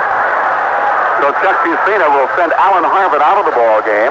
Whit Taylor, the reserve quarterback for the Michigan Panthers, is warming up. And Paul and I thought that Bobby Hebert had lost consciousness for a while when he was stuck because he was laying flat on his back, not moving. They had 4 trainers around him. But then, when we broke for our commercial, Bobby Hebert leaped up and ran off the field and apparently is okay. Well, there's a pause of the action again with a score. Michigan 17, Philadelphia 3. This is the ABC Radio Network. Philadelphia from the Stars 20. Pitch out right side. Kelvin Bryant coming around with a block in front of him. Reverses the field to the 12. Bryant out on the tackle at the 10. Left side to the 15, 20. To the 45, 30. First down, Philadelphia. Bryant tumbled down at the 41-yard line. Excellent run by Kelvin Bryant, and Oliver Davis saved the touchdown for Michigan. I tell you, reversed his field and just finished Kelvin Bryant. He's not even breathing down there. Kelvin Bryant picked up 22 yards on that reverse at Philadelphia. First time they got a hold of the football, but the first play in the second half explodes for 22. John Corker should have had Kelvin Bryant in the backfield, but Bryant outran the tackle. Oh, he's going to be Corker in the foot race. 1st and 10 for Philadelphia from their own 42-yard line. Bucina with an eye sack behind him, now with a man in motion right side. Bucina fakes the handoff to Bryant, rolls right, looks downfield, throws, complete the 50 at the 45 of Michigan, 50 down to the 40, and stopped at the 39, flag down, as David Greenwood may have come in on a late hit. Late hit, and that's going to be 15 more. And like lightning, Philadelphia fights back. They trail by 14, and 2 plays in there are striking for a touchdown. 20-yard gain on that pass completion, and then plus the penalty. Well, Ball's going to be marked off from the 39-yard line. That's 15. Should be about the 24. Bryant now with 64 yards rushing.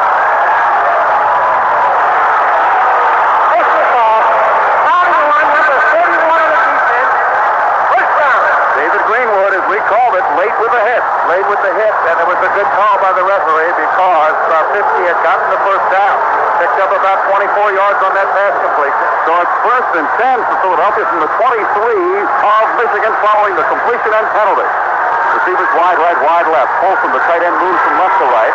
Handoff in the backfield to Harvin. Harvin escapes the tackle. Up over the 20. Harvin down to the 16-yard line, and that little guy can run with gusto. It just looks as if Philadelphia comes they were sleeping in the first half. They're not sleeping here in the second half. They look like they're wide awake. And they do this constantly. They just play much better football in the second half. All of a sudden, the defensive team seems to be lollygagging around on the offense. When the Stars have it, they're sharp, they're crisp. And now here they come again. Boy, they got to put stuff on the board, though. They trail by 4-2. 2nd and 4 for Philadelphia from the 17 of Michigan. Receivers wide right, wide left. Pitch right side to Harvin again. Harvin is hit inadvertently by David Greenwood back at the 20-yard line and tumbled down. Greenwood was trying to fend off a blocker, and he inadvertently got his body underneath the legs of Harvin. Good play by Greenwood, the strong safety. He's got two good strong safeties in this game. David Greenwood for Michigan, Scott Hornung for Philadelphia. The ball is placed at the 19-yard line. Now what do? You go for upstairs, take the field goal if it's incomplete, or you run it twice and try to get the first down. Is that a flag down at the 9-yard line, Paul? Sure right. It sure is. It's down at the 9-yard line. I guess it's a flag. I don't think it's. You've seen a personal foul against Philadelphia. Ooh. Now, Chuck Justina unbuckles his chin strap, puts his helmet back on his head, a bit disgusted by that one. That's a tough call. So the ball will be brought back to the 34-yard line. Personal foul. Number 87 on the offense. 2nd down. Tom Donovan, the flanker, was called for personal foul.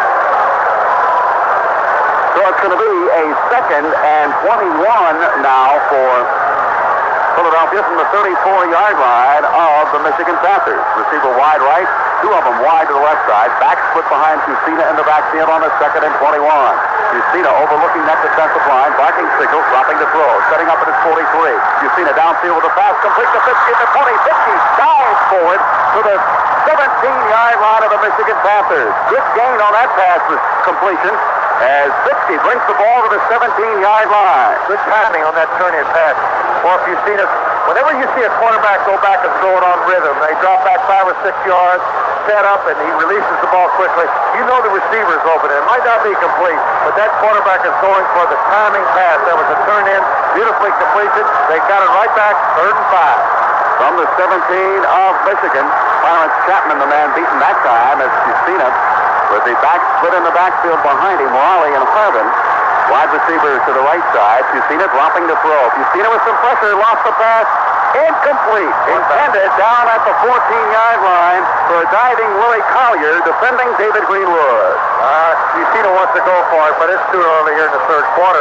Or maybe they will go for it. They should go for the field goal here. Here comes Trout. David Trout, the fine field goal kicker, the leading scorer in the United States Football League for this inaugural season, will be kicking the football, attempting a field goal of about 34 yards, kicking out of the hole of reserve quarterback Jim Cron. So, Trout, who already has a field goal to his credit tonight, gets the ball back, the kick up, the kick wide, no good. No good. The Michigan Panthers get a break that time. He hooked at David Trout, who's 28 out of 42 on field goals on the year, just misses it. He hooked it to the left.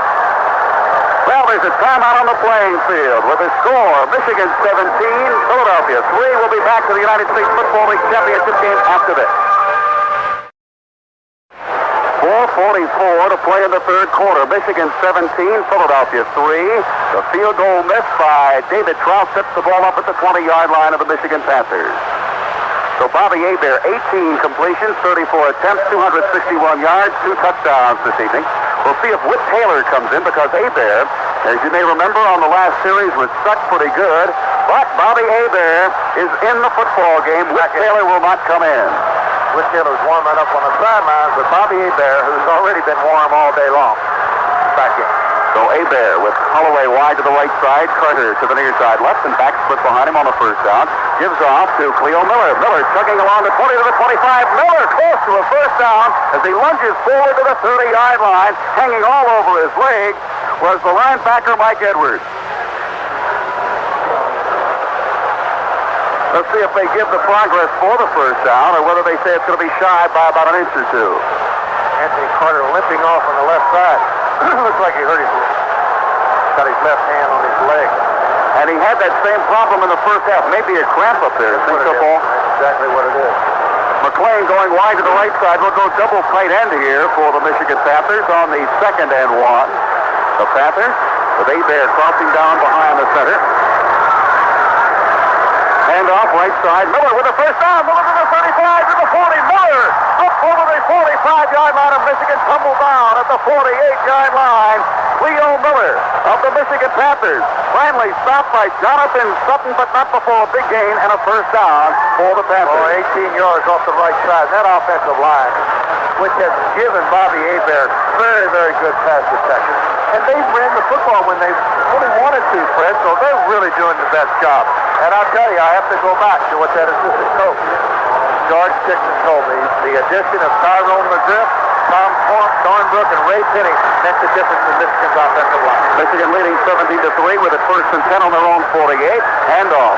Cleo Miller with the football, protecting that ball with both hands as he bangs inside Philadelphia territory at the 47.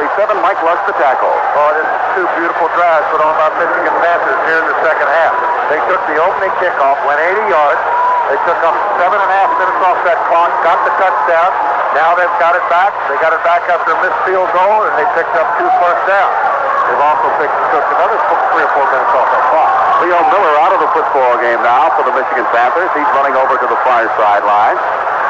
Lacey will be the lone setback behind Hebert. We have Holloway and McLean splitting to the right side. Both the wide receivers end inside left side. Now Holloway coming in motion to the near side. Hebert on the 2nd and 6. Dropping the throw. Plays it out left side. Good catch by Lacey at the 45. Lacey over the 50 and out of bounds in Philadelphia territory at the 48. And you said, uh-oh, because you thought it was a late hit. Lacey thinks so too. Lacey thinks so too. He was really thrown to the ground when he was about 5 yards out of bounds. Jonathan Sutton, the man committing the act and not being penalized. Now, no gain on that play, but you got to say an excellent reception by Lacey, who had to reach around behind him to catch the football, and then he brought it up to the line of scrimmage, and maybe a yard, 3rd and 5 for Michigan from the 47 of Philadelphia. Out of the ball game, a receiver, McDonald Oden, a tight end, into the ball game. We have Holloway and McLean, and they will both split wide to the... No, they won't. Now Holloway and McLean will come to the near side left. They got to take a timeout. They didn't know what they were doing. You said it. Once they went right, they came left, and then they looked at Bobby Hebert and said, what are we doing? Bobby Hebert said, we're taking a timeout. So 2:16 to play in the 3rd quarter. Michigan with a 17-3 lead. And now on a hot, humid night, uncharacteristic for Denver, we have a timeout on the field. And the Michigan Panthers, as Paul has pointed out so often in this 3rd quarter, chewing up the clock, and that's what you want to do to win football games. Especially when you got a 14-point lead. You want to take as much time off that clock as you can. That offensive line has just been superb here in the second half. Philadelphia, well, they had a few lightning bolts when they got a hold of the football, but they got it down to the 20 and missed the field goal. That takes a lot of wind out of your sails. Paul, a question about expansion in the United States Football League. A lot of people say the league is expanding too rapidly. Do you think so? Well, it could cause a problem for next year, although I definitely think that Tulsa will be a surprise team in the league. They haven't had pro sports there. I tell you, you watch a lot of people show up to watch spring football again next year. They'll be content. What about Houston, San Antonio? Houston will be a tough market, no doubt about it. Jerry Argovich will have a tough road to hold down in Houston. Got a lot of teams already in the league. I hope they just don't keep bringing in 6 or 5. Surely they're not going to put in 6 teams the next year after that. You know, it's going fast enough. I think they do have a problem. But everybody wants to get into the league, you know. Putting up $6 million to do it. $6 million, that's what, 6 times 6 is $36 million. That is divided into 12 teams. So everybody's talking about the teams losing money. They start cutting up that $36 million. That puts everybody in the black. Well, Pat Kobe, the owner of the Oakland Invaders, had planned on losing over $1.5 million this year. He lost $1 million. He said, "Hey, we did pretty well." How'd you like to lose $1 million and be happy? No, I wouldn't. I would tell you that right away. I would not be happy. Well, we still have a timeout down on the field. Michigan, 7 seed. Philadelphia, 3. 2:58 to play in the third quarter. The Michigan Panthers seem to have had the football most of this third quarter. And we're having a rather long timeout period down here now. And I wonder what the delay is. The fans are wondering that, too, as they get a little restless in the stands. And a pretty good crowd on hand tonight at Mile High Stadium for this football game. We're running the clock down is what we're doing, folks. It was wrong. Then error, 2:34. It stopped at 2:40, and I don't think that the official time is held on the field. So it goes down. 2:26, still rolling. 5. That's where it's going to sit. 2:25 to go in the third quarter. Bobby Hebert on third down attempt, 8 of 10. Not bad. He's got a third and 5. Not bad. That's sensational. What did you bring that in? Slot to the right side. Receiver split left is Stelly. It's going to be tough on them, though. This time they don't have Anthony Carter in there. That's correct. They have McLean and Holloway on the right side. Hebert rolling right this time, looking downfield, lost the pass, tipped, and incomplete. The pass being tipped by linebacker Jeff Gabrielson out of the reach of the receiver. Oh, Holloway was wide open. Bobby Hebert would love to have that one back.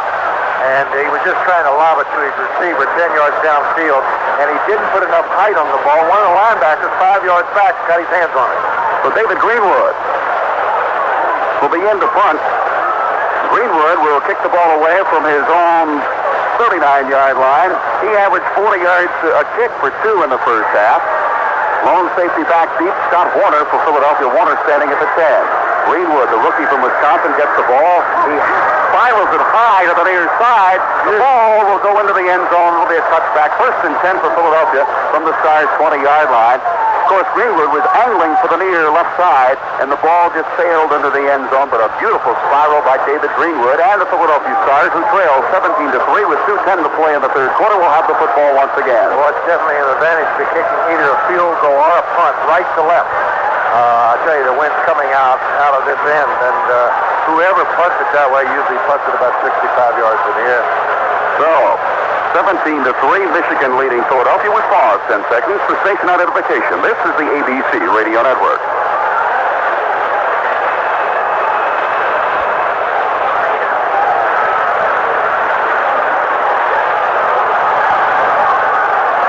Time to play third quarter, Mile High Stadium. Dan Lovett, Paul Hornung, Fred Manfra bringing you this United States Football League first championship title fray. Michigan leading 17-3 on a warm, humid night in the Mile High City. The Panthers, in fact, to a man, taking their helmets off during the timeout here and getting a nice breath of fresh air.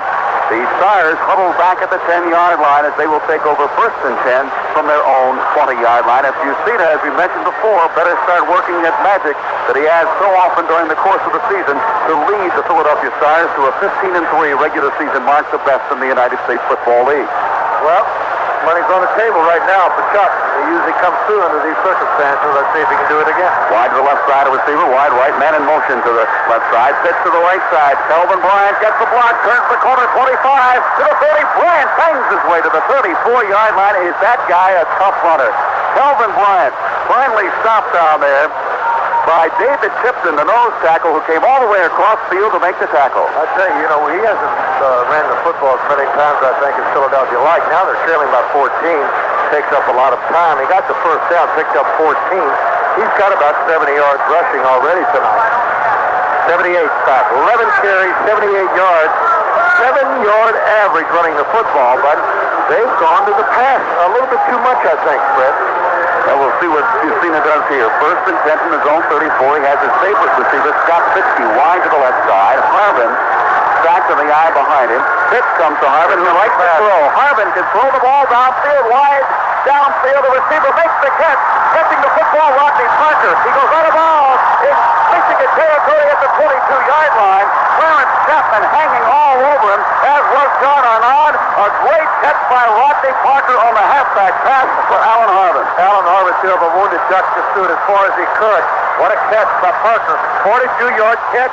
He caught it between Greenwood and Chapman. I think they're back on the defense. Wasn't Fred? I'll tell you one thing. The defenders were not even looking.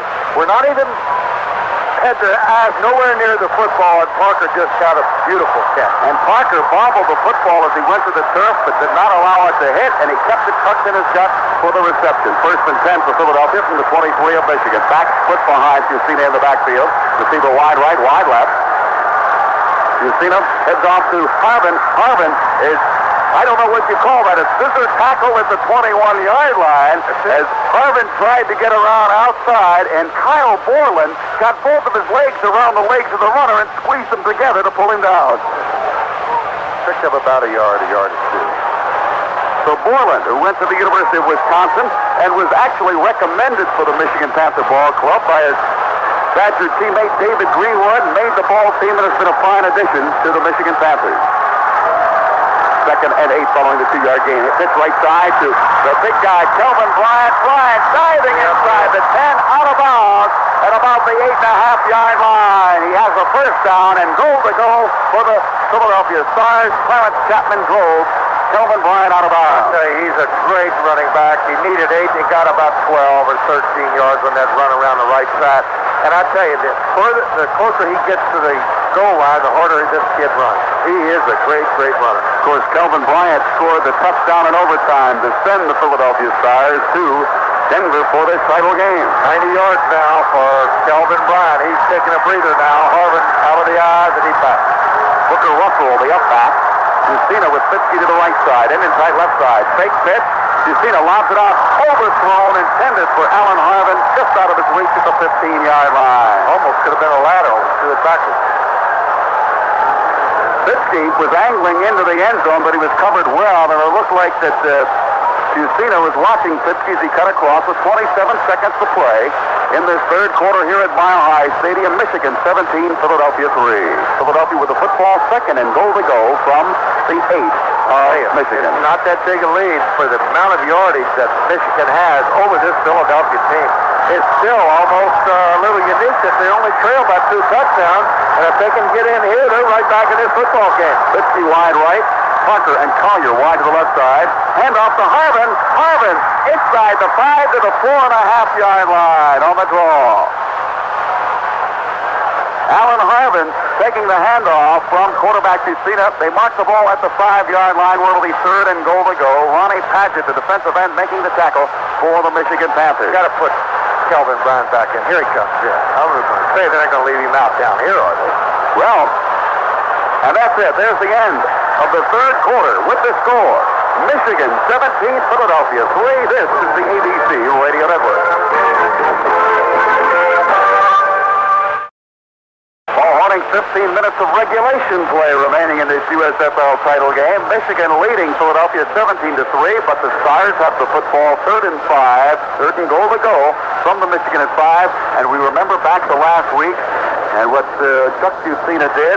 12 or 15 passes in the final 12 minutes and 4 seconds of regulation time for 146 yards, 3 touchdowns to tie the game, and then, of course, the Stars beat the Blitz in overtime. And they were way behind starting off the 4th quarter. They kicked a field goal, and they scored 3 touchdowns after that, and scored a touchdown in the overtime. So let's see if Philadelphia can come up with another of their patented 4th quarter comeback. Michigan, 234 yards through the air tonight, 93 only for Philadelphia. First downs, Michigan 22, Philadelphia 14.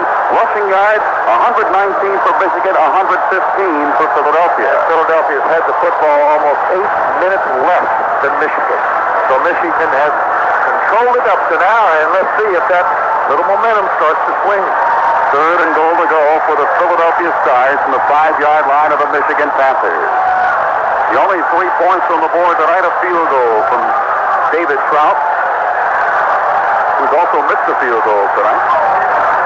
Wide to the right side goes Fitzke. To the near side left.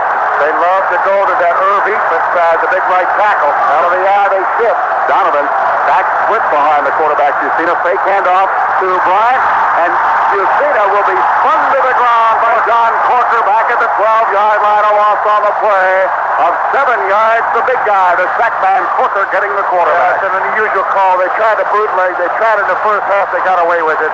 John Corker was not even touched, and he's always coming on the blitz. So I question that call because they know that linebacker is going to be coming. Corker always blitzes, so they knew he was coming. It's a gambling type of play to take under those circumstances. So David Trout, who kicked a 30-yard field goal in the second period, will be attempting one here of about 28 yards. The ball is back, the kick up, the kick high, and the kick is good. So with 14:36 to play in the football game at regulation time, it's now Michigan 17, Philadelphia 6. There's a timeout on the playing field with that score. Michigan 17, Philadelphia 6. Will be back to the USFL Championship after this. Now Philadelphia starts this fourth quarter here in Mile High Stadium in the championship game as they did last week in the playoff game with a field goal, making the score Michigan 17, Philadelphia 6. And now we'll see if last week, of course, the blitz went into a shell, and you see it happen so many times in professional football. Team gets ahead, they get to the fourth quarter, and they try the old conga team, 1, 2, 3 run, and then they punt it. They don't want to take a chance on any interceptions, and let's see if Jim Stanley plays a little bit different. High kick by Trout. David Trout booms it high. Stelly makes the catch at the goal line. Up over the 5, angling left side of the 10 to the 15. Stelly to 40 to 30. Stelly tackled at the 36-yard line. Jerome Stelly from Western Illinois, a rookie, finally brought down by Sam Mills, the great linebacker of the Philadelphia Stars, but a good and excellent return by Stelly, and good field position for the Michigan Panthers to have it 1st and 10 from their own 36-yard line. And it will be interesting, Paul, wanting to see what Jim Stanley has in his mind here, whether he will sit on the football or whether attack. No, I'll tell you, no, I don't think with Bobby Hebert you're going to just keep running it every time. I don't think the Brits threw a pass in the fourth quarter last week. Well, they took out. You're going to see this team throw a pass in the fourth quarter, I'll tell you that. Of course, they took out their first-string running backs, Long and Spencer, put in Boltner and Dennison, and that kind of spelled doom. Carter wide to the left side, double tight ends here, back split, Lacey and Miller dropping the throw as Hebert clears it out left side to Lacey. He heard footsteps, drops the football at the 35-yard line. Charging down was Jonathan Sutton, and I think that Lacey heard that man coming at him. Sure did. So the ball will remain at the 36, 2nd down and 10 for Michigan. 14:20 to play in this football game. At Mile High Stadium, Denver, still no report on the official attendance for tonight's ball game. They had estimated about 45,000. Pretty good crowd here on this horseshoe-shaped football field. An excellent facility here at Mile High Stadium. Carter wide to the right side. Holloway split left. Miller and Lacey split behind Hebert in the backfield on the 2nd and 10. Hebert looking to throw, looking right, now looks straight over the middle, plenty of time, lost the ball downfield, overthrown, intercepted by Lush for Philadelphia at the 38-yard line, pitches back to Warner, Warner at the 35, to the 40, stop at the 40-yard line. Mike Lush made the interception, then lateral back to Warner, good play by Philadelphia, they have it 1st and 10 from their 40-yard line. I threw it down the middle, he should not have thrown the football, it took a long time to get there, overthrown, lost the free safety down there, just picked it off easily. So, does the tide turn here? We'll see. Down on the field is Cleo Miller, and there's a timeout in tonight's USFL game with the score, Michigan 17, Philadelphia 6. This is the ABC Radio Network. 1st and 10 for Philadelphia from their own 41-yard line. Pitch to the right side, complete for a short 1-yard gain to the tight end Steve Folsom. Folsom goes out of bounds with the football at the 42.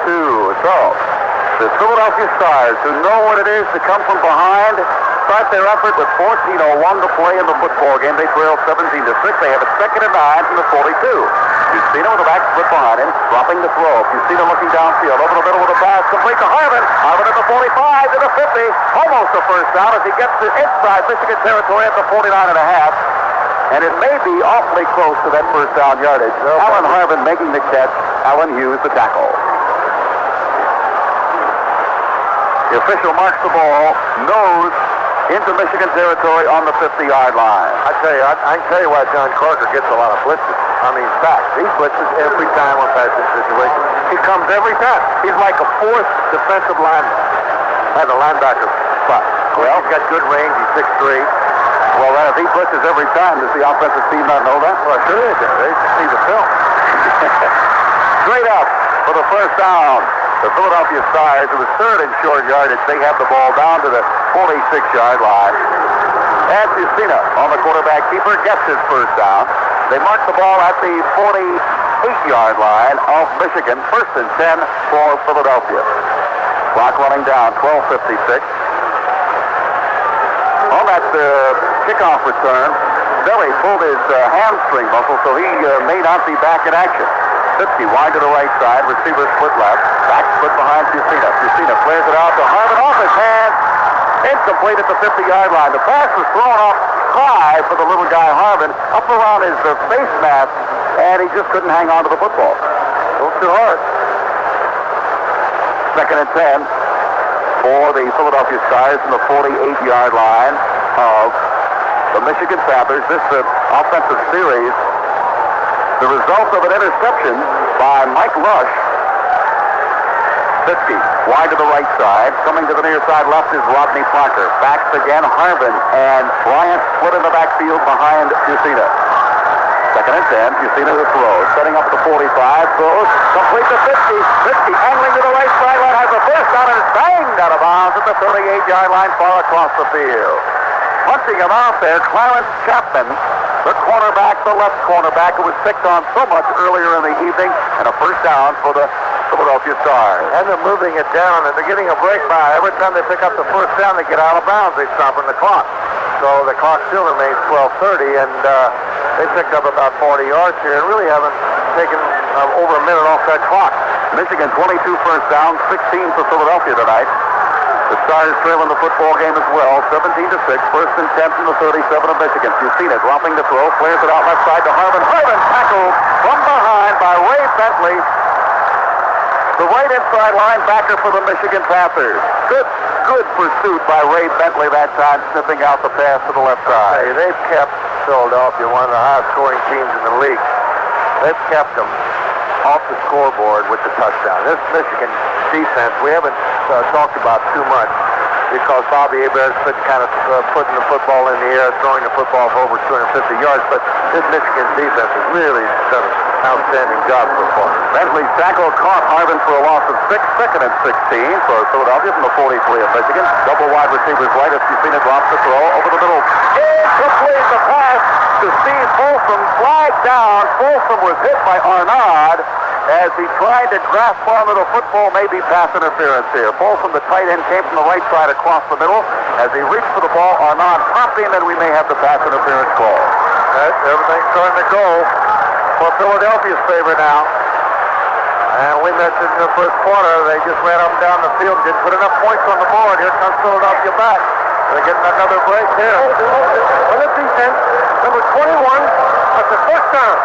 Well, apparently, Oliver Davis, before the ball was holding the receiver up on the play, he was holding the receiver on the outside up as the pass was being thrown to the tight end. It was really, wasn't even close to where the pass was thrown. So Tom Donovan was the man being impeded by the man who was penalized. Receiver wide right, double wide left on the receivers. First and 10 for 38 of Michigan for Philadelphia. Justina dropping the throw, now rolling. He's being pursued. He's going to be tackled from behind by right defensive end Allen Hughes. Hughes got him around the neck and took him down. Hughes, 6'3", 260 pounds, a one-year pro. Went to camp with the Chicago Blitz this year. Didn't make that team, but he's certainly performing well for Jim Stanley's Michigan Panthers. I tell you, the Panther defense has bended a little bit tonight, but they haven't broken. And that's the key, I think, Fred. Philadelphia with only 2 field goals on the board. Boston 2, second and 12 for Philadelphia from the 40-yard line of Michigan. Again, 2 wide receivers left, 1 right. Lone setback, Harvin behind Justina. Justina taking an awfully long time, overlooking the Michigan defense. The clock running down to 2 to 0 now as Justina pulls back. Justina over the middle with a pass, incomplete. The pass intended for Willie Collier, hit him in the arms, and he dropped it at the 40-yard line. I thought the 30-second clock just wore down 0, but they got it off just at the split second. Seen a lot of drop passes today. I bet we've seen tonight 10 passes that were easily catchable just dropped. 11:01 to play in the football game, the championship game here for the United States Football League. Michigan 17, Philadelphia 6. Philadelphia with a big third down play here. They have 12 yards to go. The ball resting at the Michigan 40-yard line. Double receivers left side, 50 among them. Right side of receivers split. Back foot in the backfield, Harvin and Bryant. You've seen it a throw, setting up at the 50. You've seen it throws over pressure. Wait the 50, but shy of the first down at the 31-yard line of Michigan. John Arnott on a stop for the Michigan Panthers, but it's going to be shy of the first down. They'll go for it. No question about it now. Fourth quarter, 10 minutes and 40 seconds. The ball placed at the 36. They will go. So the ball resting now, let's see, they put it at the 31-yard line. 31. Check. And it's a big 4th and 4 for Fusina and the Philadelphia Stars. What do you do here, Paul? Well, you're going to throw it. No question about that. Okay. They've been very successful with Harvin coming out of the backfield. Let's see if they go to one of the backs on a little delay. Fitzke and Donovan wide left as Fusina drops the throw. Over the middle of the pass. Complete. The pass for a first down to Willie Collier at the 25-yard line. Collier hit immediately by Ray Bentley, but it was a first down for the Philadelphia Stars. And Collier gets up slowly. Collier was hit hard by Bentley. And there's a timeout on the field. So we have an opportunity to tell you the United States Football League hopes you have enjoyed its initial season of spring football. The inaugural season produced competitive football and stars through the likes of Herschel Walker, Kelvin Bryant, Anthony Carter, Tremaine Johnson, and Gary Anderson. Now next season promises to be even more exciting. New cities, new star players, and we'll tell you more about that as we have some play resuming down on the field. First and 10 for Philadelphia from the 24-yard line of Michigan. 9:45 to play in the football game. Philadelphia trailing 17-6. You've seen it dropping the throw. Off one to the end zone. Overthrown. The pass intended for Rodney Parker down at the 3-yard line. Overthrown. Defending back there for the Michigan Panthers, Oliver Davis. They had a little delay over the middle with Kelvin Bryant. 6 points, boy. Michigan's pulling out all stops. They're trying to really come up with the big play defensively, and they're going to get burned, Fred, because they're blitzing everybody almost every time. And one of these times, one of these backs are going to sneak around where the vacated linebacker is, and the safety is going to try to give help to the outside. There's going to be a hole there you won't believe. Fitzke, he picks it up. Fitzke and Donovan splitting wide right to the near side left. Rodney Parker on the 2nd and 10 for Philadelphia through Michigan 24. Back split behind Fusina, who's dropping the throw. Fusina at the 31 fires the pass complete to Fitzke. Fitzke spun down at the 22-yard line by Chapman. Gain of 2 only on the play on that pass. 3rd down and 7 now for the Philadelphia Stars. The officials mark the ball at the 21-yard line of Michigan. Collier checks back in. He was carried off by a couple of the trainers and probably had a cramp. Now he's back in. 14 of 32 tonight for Fusina, 108 yards. Wide to the right side, we have Collier and Fitzke. To the near side left, we have Rodney Parker on the 3rd and 7 from the Michigan, 21 for the Stars. Back split behind Fusina, he drops the throw. Quick pass, aimed to the end zone. Great reception! Touchdown, Philadelphia! The catch made by Willie Collier. Willie Collier came back. He was carried off by all 4s, and a beautiful pitch by Fusina.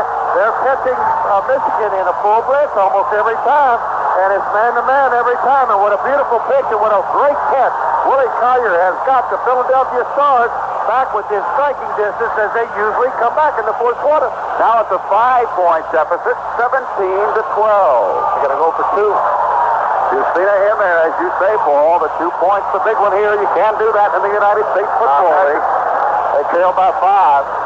If they miss it, they can still score a touchdown and win. If they can make it, they pull within a field goal.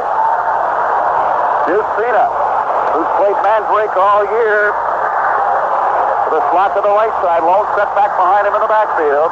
Fusina rolling to the right, looking downfield, lost to the end zone. 2 points as Collier makes the reception. Collier, who got the touchdown pass, got the 2-point throw, and we now have a 17-14 football game with Michigan leading Philadelphia with 8:49 to play. The Stars have put 11 points on the board in only 6 minutes and 11 points. They only put 3 points on in the first 3 quarters. Now they've scored 11 points in 6 minutes and 10 seconds here in the fourth period. Well, there's a timeout on the playing field with a score. Michigan 17, Philadelphia 14. This is the ABC Radio Network. David Greenwood will be getting the football to tee it up, and Paul Hornung, this Philadelphia Stars team, never says die. They sure don't. And Chuck, you got to hand it to him. For the second consecutive week, he has not looked good the first 3 quarters, but he just hangs in there, and he's the winner. He's the winner that the Philadelphia Stars put the money on. That's as simple as that, and he just put 11 points on the board. He went for the 2-point conversion, made it look easy. Willie Collier scoring all 8 points, and they're right back knocking on the door. Crowd kicking deep to Holloway and to Fee. Holloway goes back into the end zone, touches the ball midway, and then it bounds through the end zone. Touchback 1st and 10 for Michigan from their own 20-yard line. They were all sides, Philadelphia, but nothing was dropped. So the Michigan Panthers, who now have a 3-point lead at 17-14, have 8 minutes and 41 seconds to protect that lead or add to it. And if they're fighting, of course, to become the first champions of the United States Football League. A portion of tonight's game is being brought to you by Delco Electronics. I'd like to remind you of that. The ball resting at the 20-yard line of Michigan. 1st and 10 for the Panthers. They are huddling back, and Bobby Hebert. They need a sustained drive. It's very important for them because it seems as if Philadelphia, if they want to get the football back, they're going to go right in and score. I don't think Philadelphia feels that they're unstoppable right now. They've got a guy that has number 1 on his back. His name's Anthony Carter. He's the big play man in this Michigan team. I think Bobby Hebert is going to be looking to Anthony Carter here to break one or on a 3rd down play or somewhere to get the football in a lot better field position. Well, unofficially, we have Bobby Hebert, 19 of 33 for 265 yards. 1st and 10 for Michigan from the Panthers' 20-yard line. Hebert with receiver Carter wide left side. Holloway to the near side. Back split behind him. Hebert gives off to Miller. Miller outside left. Gets the block. Turns the corner to 25 to the 30. First down and out of bounds along the far sideline. At about the 31-yard line. Scott Warner running it off, but a good block thrown by right guard Tom Dornbrook. Good run by Miller that time. Now, even though they got the first down, Philadelphia did get a little break. He ran out of bounds. That stopped the clock. If he doesn't run out of bounds, that's 30 seconds off the clock. 8:35 to go. Those little things down at the end of the ball game all mount up. 8:35 to play in the football game, the championship game for the new United States Football League. Holloway wide left, Carter wide right. Backs again, split. Miller and Lacey behind Hebert on the 1st and 10 for Michigan from their own 31. Hebert gives it off to Miller. Miller bangs into a blocker, bangs off, comes forward to about the 33-yard line. Stopped there by Dave Ofer, the Penn State rookie. Of course, Ofer played tight end for Joe Paterno up there for the Nittany Lions. Offensive guard and linebacker, a territorial pick of the Philadelphia Stars. And a valuable one. Good athlete, play all those positions. 2nd and 7 now for Michigan quarterback Bobby Hebert. He has Holloway wide right, Carter wide left, backs again, split, Lacey and Miller. And off this time to Ken Lacey. Lacey to the 35, and that is it. And Lacey has not had the normal good night for that running back. Don Fielder making the tackle. Lacey usually rambles well with the ball, and tonight he's being stopped. Big third down coming up. Big 3rd down coming out for Bobby Hebert. He's going to go upstairs, I think, this time. He's in a passing situation. Need about 6. So Hebert will be throwing to either Carter, Holloway, or his tight end on the left side, Cobb. Let's see if he goes to that deep turn in. It's been open for him so many times. 3rd and 6 for Michigan from their own 35. The rookie quarterback Hebert overlooking the defensive line. Warner on a rush, but he hands off left side to Miller. Miller up to the 35. Miller diving forward, maybe shy of the first down as he is tackled at the 40-yard line. Did not get it. He had to get to the 41, and they stopped him at the 40-yard line. We get some signal from Tyrone McGriff, the Michigan Panther left offensive guard, saying it's a first down, but no way. Got a punting team coming in. David Greenwood will be punting. Going back, Scott Warner for the Philadelphia Stars. Also going back. Conservative call. You know, there it is again. Where these coaches, I tell you, they get scared. What's the difference? He's going to throw the ball on 3rd and 6. Chances are they're not going to make the first down. They're going to be blitzing. They're going to be coming, Philadelphia. So what do? They run it. have so much success throwing the football, but here's where it counts, and they run the football, they don't get the first down. So as a result, it's 4th and 1 for Michigan from their own 40. Greenwood to punt. Bad kick, almost blocked. The ball bouncing at the 25 to the 20. Warner lets it go beyond into the 10 to the 5. Still rolling, and it rolls dead at the 5-yard line, and Warner knows he made a mistake. He takes his helmet off, drops it to the ground, and Warner is angry with himself for allowing the ball to bound by him. Absolutely. It's going to be about a 55-yard punt. He got it off. It wasn't a good foul. It was up in front. There again, they didn't have a short and long on the return, and I always think that's a mistake because that can happen to you. That can happen to you. A short punt, it hits in front of Scott Warner, and it bounded 25 yards down to the 5. Well, 6:09 to play in the football game. Michigan 17, Philadelphia 14. There's a break in the action. This is the ABC Radio Network. 1st and 10 for Philadelphia from their own 5-yard line. Fusina retreating to his end zone to throw. Fusina lobs the pass out, complete to his tight end Steve Folsom. Folsom out of bounds, far side at about the 12-yard line. Folsom stopping the clock with 6:02 to go in the football game. Here's a very interesting statistic. The first 8 possessions by Philadelphia, they advanced the ball 133 yards. Their last 2, 122 yards. Out of the ball game, Willie Collier, Rodney Parker in, and he'll split wide to the right side. Fitzke coming near left side. Folsom end in tight on the left side. High back behind Fusina on the 3rd and 12. Fusina gives it to his bread and butter back, Kelvin Bryant, and Bryant is snowed under at the 10-yard line, a loss on the play. David Greenwood up from the free safety spot. John Vanizak, the veteran, also there for the Michigan Panthers. They give progress to the 11th. It'll be a 3rd and 4 for the Philadelphia Stars. Here comes the big play man back into the ball game for Philadelphia in the name of Willie Collier. 3rd down and 4 for Philadelphia. From the 11-yard line, they're on. Fusina with a slot to the right side. Now coming in motion to the near side is Rodney Parker. Back foot behind Fusina, dropping the throw. Setting up the 4 over the middle pass. Underthrown. Intended at the 20-yard line. We're guiding Willie Collier. Greenwood is down at the 20. He was open.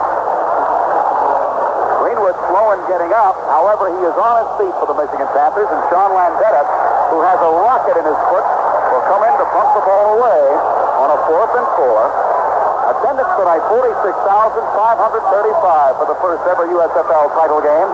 Landetta will be punting the ball from 5 yards deep in his end zone. Back deep for the Michigan Panthers, Carter, along with Ronell Fee. Bad snap, but Landetta gets it. He hangs it high. Ronell Fee allows Carter to take the ball on the run. Carter fumbles it. He has the ball, however, at the 37-yard line and is tumbled back to the 36. Carter had a tough time picking up the football, and good for the Michigan Panthers fans and the Panthers. Carter was able to maintain possession. Jeff Rotenberger downfield quickly to fall on number 1, Anthony Carter, with 5:04 to play in this football game, and Michigan with the football and a 3-point lead at 17-14.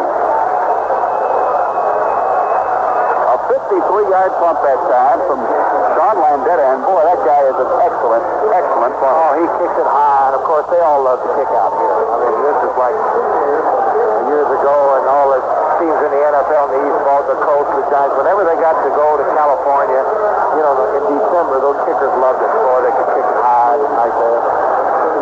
Well, the United States Football League hopes you have enjoyed its initial season of spring football. The inaugural season produced competitive football and stars like Herschel Walker, Kelvin Bryant, Anthony Carter, Tremaine Johnson, and Gary Anderson.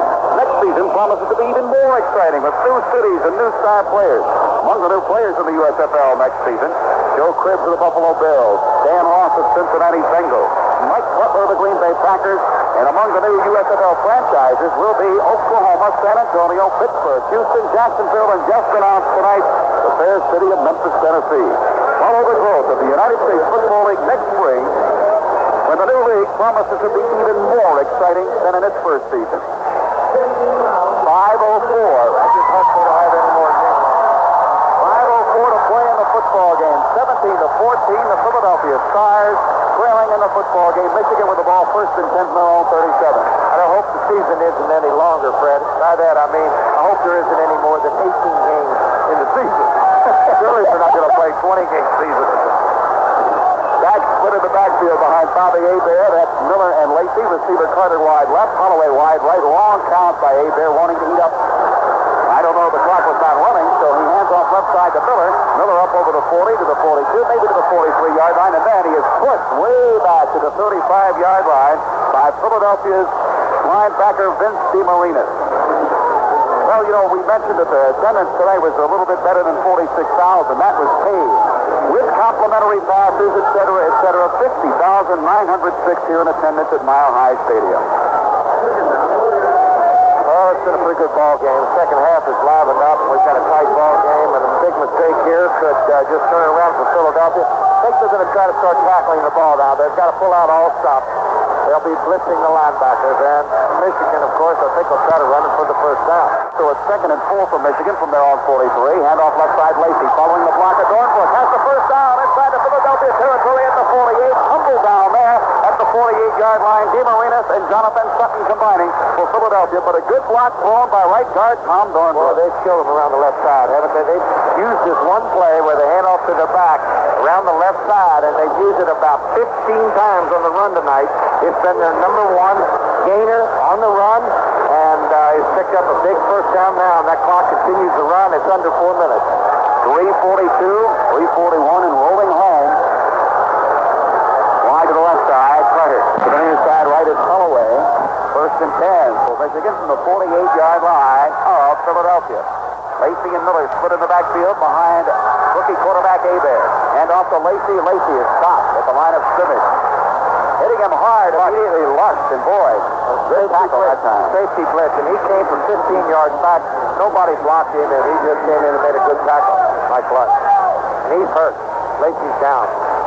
And the timeout called by the official.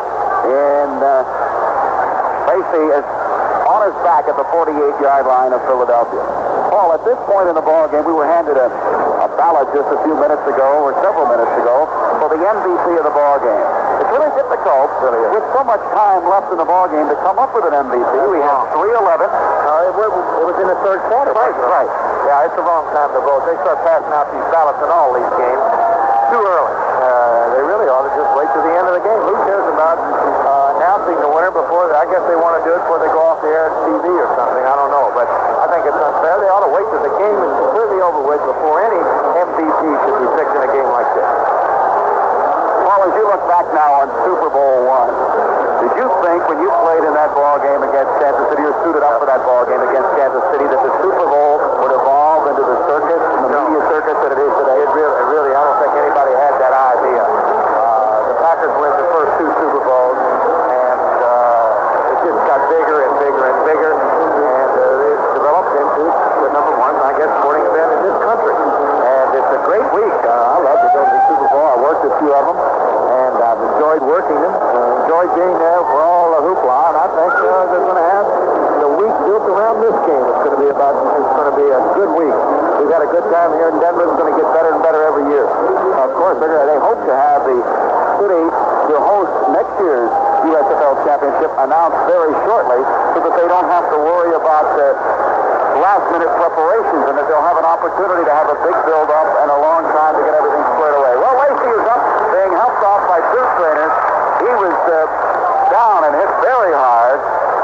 That's a bad man for the Michigan Panthers to lose Ken Lacey. Gained over 1,000 yards. He had 46 yards rushing tonight on 12 carries. We'll see if John Williams takes his place in the backfield. And now there's a timeout called by the Philadelphia Stars with 3:11 to play in the football game. And Bobby Hebert, the Michigan Panther quarterback, has an opportunity to go over and talk to his coach Jim Stanley. A little bit about Jim Stanley. Born in that state of Kentucky, where a lot of pretty good football players come from, Paul Hornung. Yeah, he's a good Kentuckian. He's a tough guy, and he's done a great job with Michigan. Before the ball game, when you were chatting with Jim, he's mentioned that he played high school football before or after you. I think he's 1 year after me. I graduated a year before he did back in Kentucky. And then, of course, he went to Texas A&M to play his college football under the great Bear Bryant. He's the head coach at Oklahoma State for 6 years, head football coach up in Winnipeg, and an assistant in the National Football League with the New York Giants and the Atlanta Falcons. His counterpart for the Philadelphia Stars, Jim Mora, was an assistant most recently with the New England Patriots. He also was assistant with the Seattle Seahawks. He was an assistant at UCLA under Dick Vermeil, also at Stanford. And he went to a school that really is not a big football school, Occidental College in California. He's done a fine job with Michigan. Of course, Dick Corey voted the Coach of the Year of the United States Football League. Philadelphia's Kelvin Bryant, the league MVP. Michigan has it 2nd and 10 from the 48-yard line of Philadelphia. Michigan leading by 3, 17-14, 3:11 to play in the football game. Hebert with Williams and Miller's foot in the back. Making the throw. Hebert with a rush on. Throws the ball down. Complete the Carter at the 35. Gets it to Tucker there. To the 30, 25, 10, 5. Touchdown, Michigan, Anthony Carter. How about that? We were talking a little bit earlier that they might look to go to number 1, Anthony Carter, for the big play. And when they needed a first down, where do they go on the outside? Bobby Hebert with the rifle arm. He got it to Anthony Carter about the 32-yard line. He did a pirouette, and it was all over in. He knew his speed was going to cover him into the end zone. 23-14. The Michigan Panthers now lead with 3:01 to play in this championship football game. There's a Philadelphia Star down on the field at the 33-yard line. The man who tried to make the tackle on Carter and got corkscrewed into the ground. When we get to statistics, I think you're going to find that Bobby Hebert is over 300 yards passing now. We'll check that for you. Anthony Carter's had a sensational day. In fact, I wouldn't be at all too adverse in voting Anthony Carter for my most MVP. Well, now they call a timeout down on the field as Scott Warner. What a game he's played. Scott Warner's been a sensational player tonight, as he has been all year long for the Philadelphia Stars. A former All-American from the University of Georgia, the captain of that national championship team. He had 8 interceptions for Philadelphia on the year, and he's going to be a great player. And Scott Warner is helped off the field by 2 trainers for the Philadelphia Stars. So,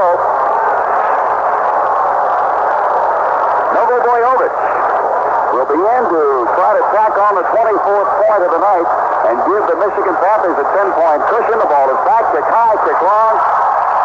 And that score is now Michigan 24, Philadelphia 14.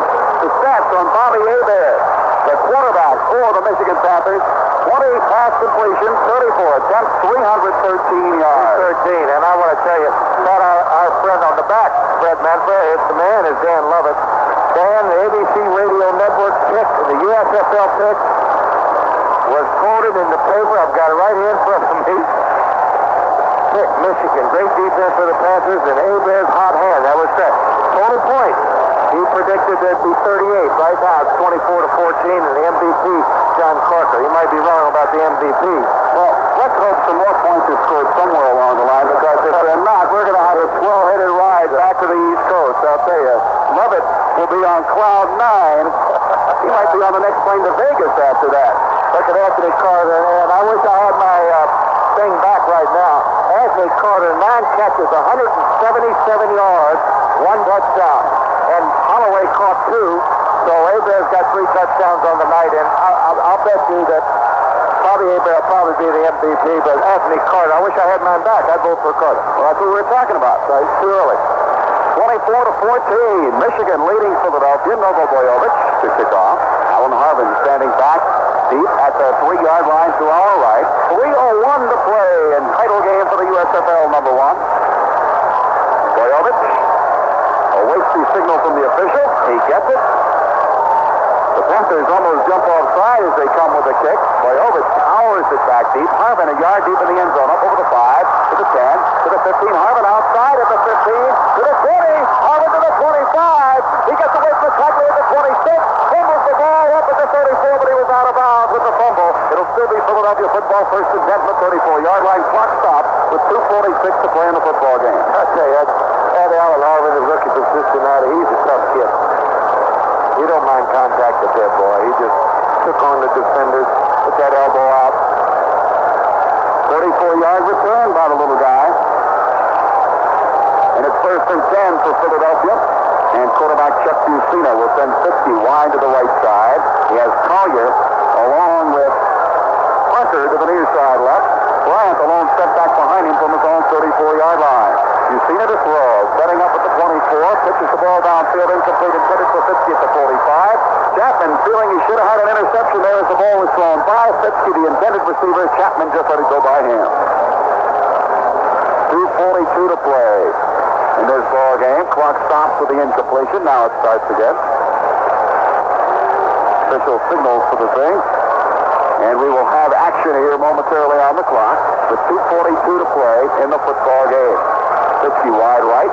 Double receivers left side. Collier and Parker. Again. Bryant alone step back. Jusina to throw on the second down. Over the middle. The pass complete to Donovan. Donovan with a reception at the 38-yard line and is stopped at the 38 there. The tackle made by David Greenwood. Clock rolling down. We may have the 2-minute warning before the next play is off. However, Philadelphia employing the hurry-up offense here. That's right. It's going to wind down. We're almost to the 2-minute warning.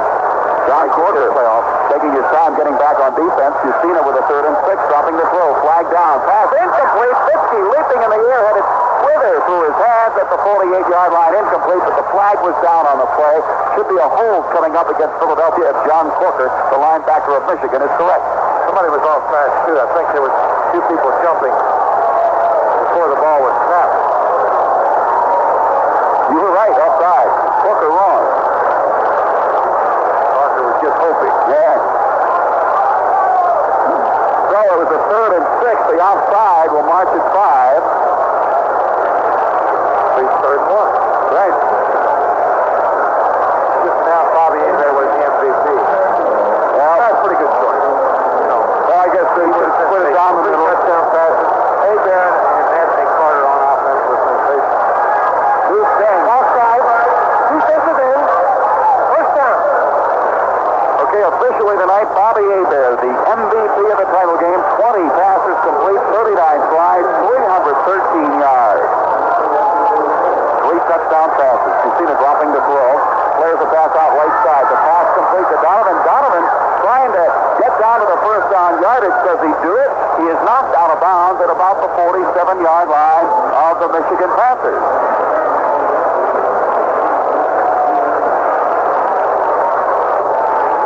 So it'll be a second down now in short yardage. Second down and 1 from the 47 of Michigan. 2:03 to go in the ball game. Jusina with a slot to the left side, dropping the throw. Jusina fires a pass out again to Donovan. Donovan out of bounds to stop the clock at the 36-yard line of Michigan. And those short passes are picking up yardage and stopping the clock as Donovan runs out of bounds. And we're going to have the 2-minute warning here with 1:57 officially to play in the football game. The score, 24 for Michigan, 14 for the Philadelphia Stars. And we have the 2-minute warning. The guy's getting a breather down on the field. And Paul, I just want to say, while we have an opportunity here, I've enjoyed this season working with you and Marv Levy and Craig Morton before he became the big coach here for the Denver Gold and Dick Butkus. It's been a pretty good season of USFL football on ABC. Well, and I've enjoyed it, too. I can just echo those sentiments. I really enjoyed this year with ABC Radio. I hope we can do it again next year, and I think it's been an exciting year. The first year in the United States Football League, and I'm happy to be a part of the ABC Radio team. Well, in all honesty here, I could say the league, the United States Football League, has exceeded my expectations in putting on a performance like they have tonight. And, of course, the entire year. There have been low spots, but that was expected. But there have been many highs for this infant league. They sure have, and they'll be back next year with 6 new teams. Of the 18 teams, they'll play an 18-game season. I don't know how many playoff games we're going to have. I think more than 2 because with the new addition of those teams. You wonder if they're going to have preseason games next year. You'd think they'd have to. Well, we'll see. We'll wait and see, but it's going to be a lot better next year. Well, the fans above us on this triple-deck horseshoe-type stadium stomping their feet and getting into the music that's being played, but the music will stop because the Philadelphia Stars will have the ball 1st and 10 from the 36 of Michigan. Receiver wide right, receivers 2 of them to the left side. Slot to the right side is Donovan. Jusina with Bryant alone, step back behind him to throw. Setting up at the 45.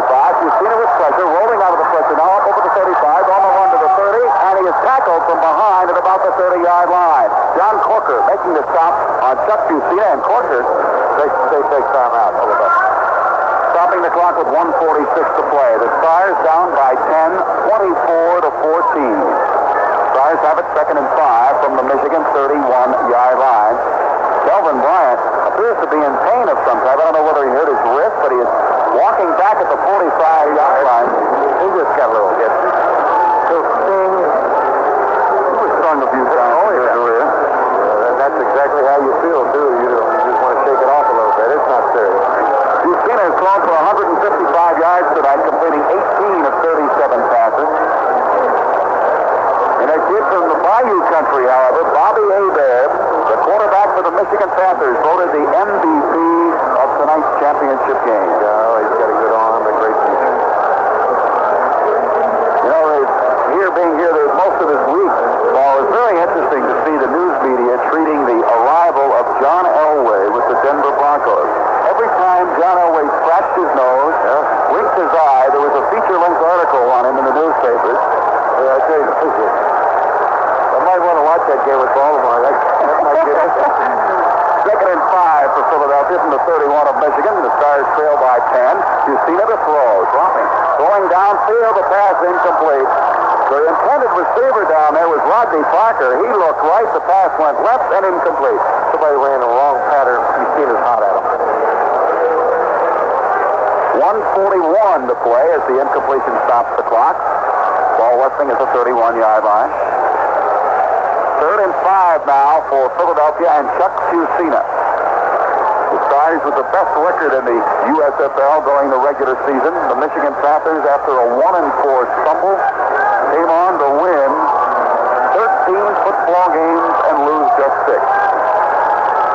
Justina with a slot to the right side, slot left. 4 wide receivers. They can get a wild break here and get into the end zone for 7. Justina over the middle with a completion to Donovan at the 30-yard line. Will they get progress good enough for a first down is the question here. As they give it up to the 27-yard line, Philadelphia has to go to the 26th of Michigan for the first down. I was going to say, if they get lucky and go down deep or into the end zone, get 7, that'd be the only shot and come back for a nice onside kick. But they're going for all this short stuff. 4th and 2. Justina over the middle with a pass, complete to the first down for Bryant. Kelvin Bryant with a first down, spun down at the 22-yard line. Clock stopped to the minute 10. John Corker, the linebacker, making the tackle for Michigan, but Bryant has the first down for the Philadelphia Stars with 1 minute and 10 seconds to go in regulation time here in the USFL title game. Michigan leading 24-14. 1st and 10 for Philly from the 22 of the Panthers. Again, 4 wide receivers, 2 right, 2 left. Justina to throw. Setting up at the 30, retreating now, rolling right side. Over the middle of the pass, complete to Bryant, but Bryant down at the 21-yard line. He caught it and was hit immediately. Little gain on that one. Clock under a minute, 46 seconds to go in the football game, the championship game, and there will be a timeout called by the Philadelphia Stars with 44 seconds to go in the ball game. And while we have this time, we'd like to tell you we want to take 10 seconds for station identification. This is the ABC Radio Network.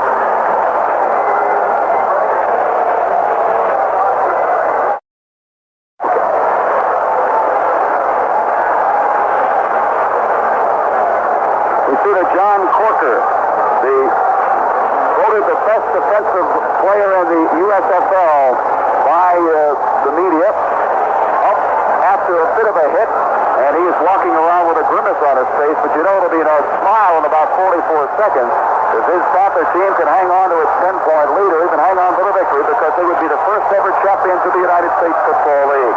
We mentioned a little bit earlier that the Armed Forces Radio Network carrying this football game over 600 stations with the ball game around the world, and we welcome the listenership of the men and women in uniform across this big, wide, wonderful world of ours on Armed Forces Radio. And Paul, the trophy, you saw that down in the press room at the hotel. It's a beautiful trophy that they'll give the winning team here. A helmet with the USFL logo emblazoned on the side, and I understand the rings that the players will get look like huge rocks that they have for the ball players. So it'll be pretty nice prizes. Back is Justina, dropping the throw. Justina completion to Willie Collier at the 10-yard line. He should have a first down at the 10 of Michigan. A over Gray on the defense. 37 seconds remaining. The clock stops at the chain move here in the USFL. Justina, it's just 35 seconds now. 4 wide receivers in. Justina dropping a throw over the middle of the pass. Complete to Donovan, who tossed it up. Now they rule incomplete. Donovan made the reception at the 5. He may have been juggling the football, and it went popping forward to the 2, but the official ruled the pass incomplete. This team never gives up, I'll tell you that. They're still fighting for every second they can get. David Riley into the football game. Trying to get it in the end zone, Fred, and go for the onside kick. Harvin out. 29 seconds only to go in the football game, Paul Hornung. 24-14, Michigan leading Philadelphia with its second and 10 from just the Philadelphia side of the Michigan 10. Quarterback Justina to throw. Pressure. He has some running room, but he fires cross field complete to Donovan. Donovan at the 5. Donovan down toward the goal line, but he will not get any. It's Bulldog down at the 2-yard line. Grabbing him around the shoulder pad, pulling him down, Oliver Davis.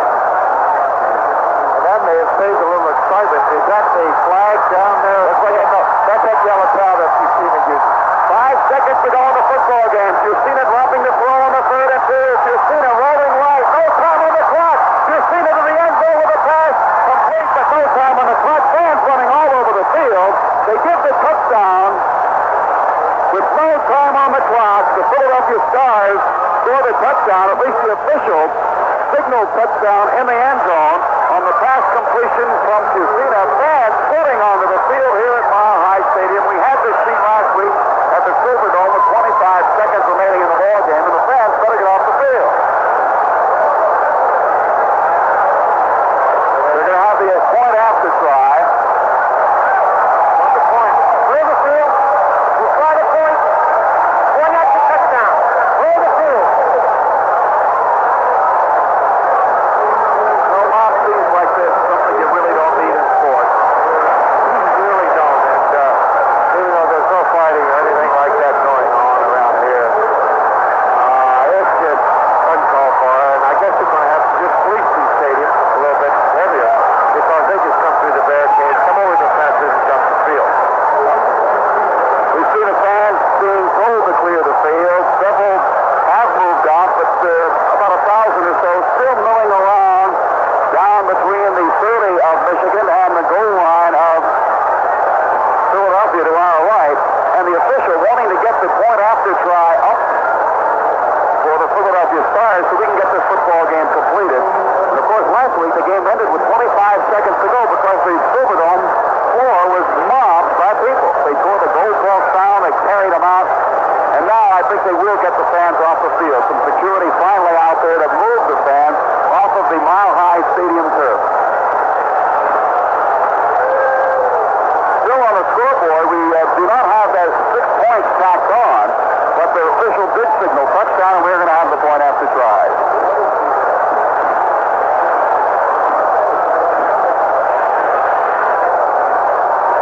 Well, maybe the Philadelphia Stars knew that Dan Lovett had the score predicted earlier, and they didn't want him to come up talking to us and telling him. Say 38, now we got 44. Right. Lovett, as we look behind over our shoulder with a grimace on his face. So we will get the point after try here. Or they'll go for 2. Or go for 2, but there's no time on the clock. Or will there be time on the clock as they're rolling it back? This time ran out in the ball game, but they got the opportunity to go for 2. Well, a mob scene at the end. No violence, as Paul pointed out earlier. But the fans flooding onto the field prematurely again. Yeah, the official signals that play will be in. And as you said, Paul, I think they're going to go for the 2. So we have a 24-20 football game at the moment. And Chuck Justina, who has completed a 2-pointer tonight to Willie Collier on a pass, will be directing his team. Several of the Michigan Panthers had already made their way to the locker room, and now they're being summoned out of the locker room. I don't blame them. I'm staying there. Still on the scoreboard, they have not tacked on the touchdown for Philadelphia. Justina dropping the throw for the 2 points, rolling, pump, throws, the 2 points made on a pass person to Scott Lipsky, and that is the football game. So, the United States football is champion. The Michigan Panthers win the football game 24-22. So the final score on this United States Football League title game that ends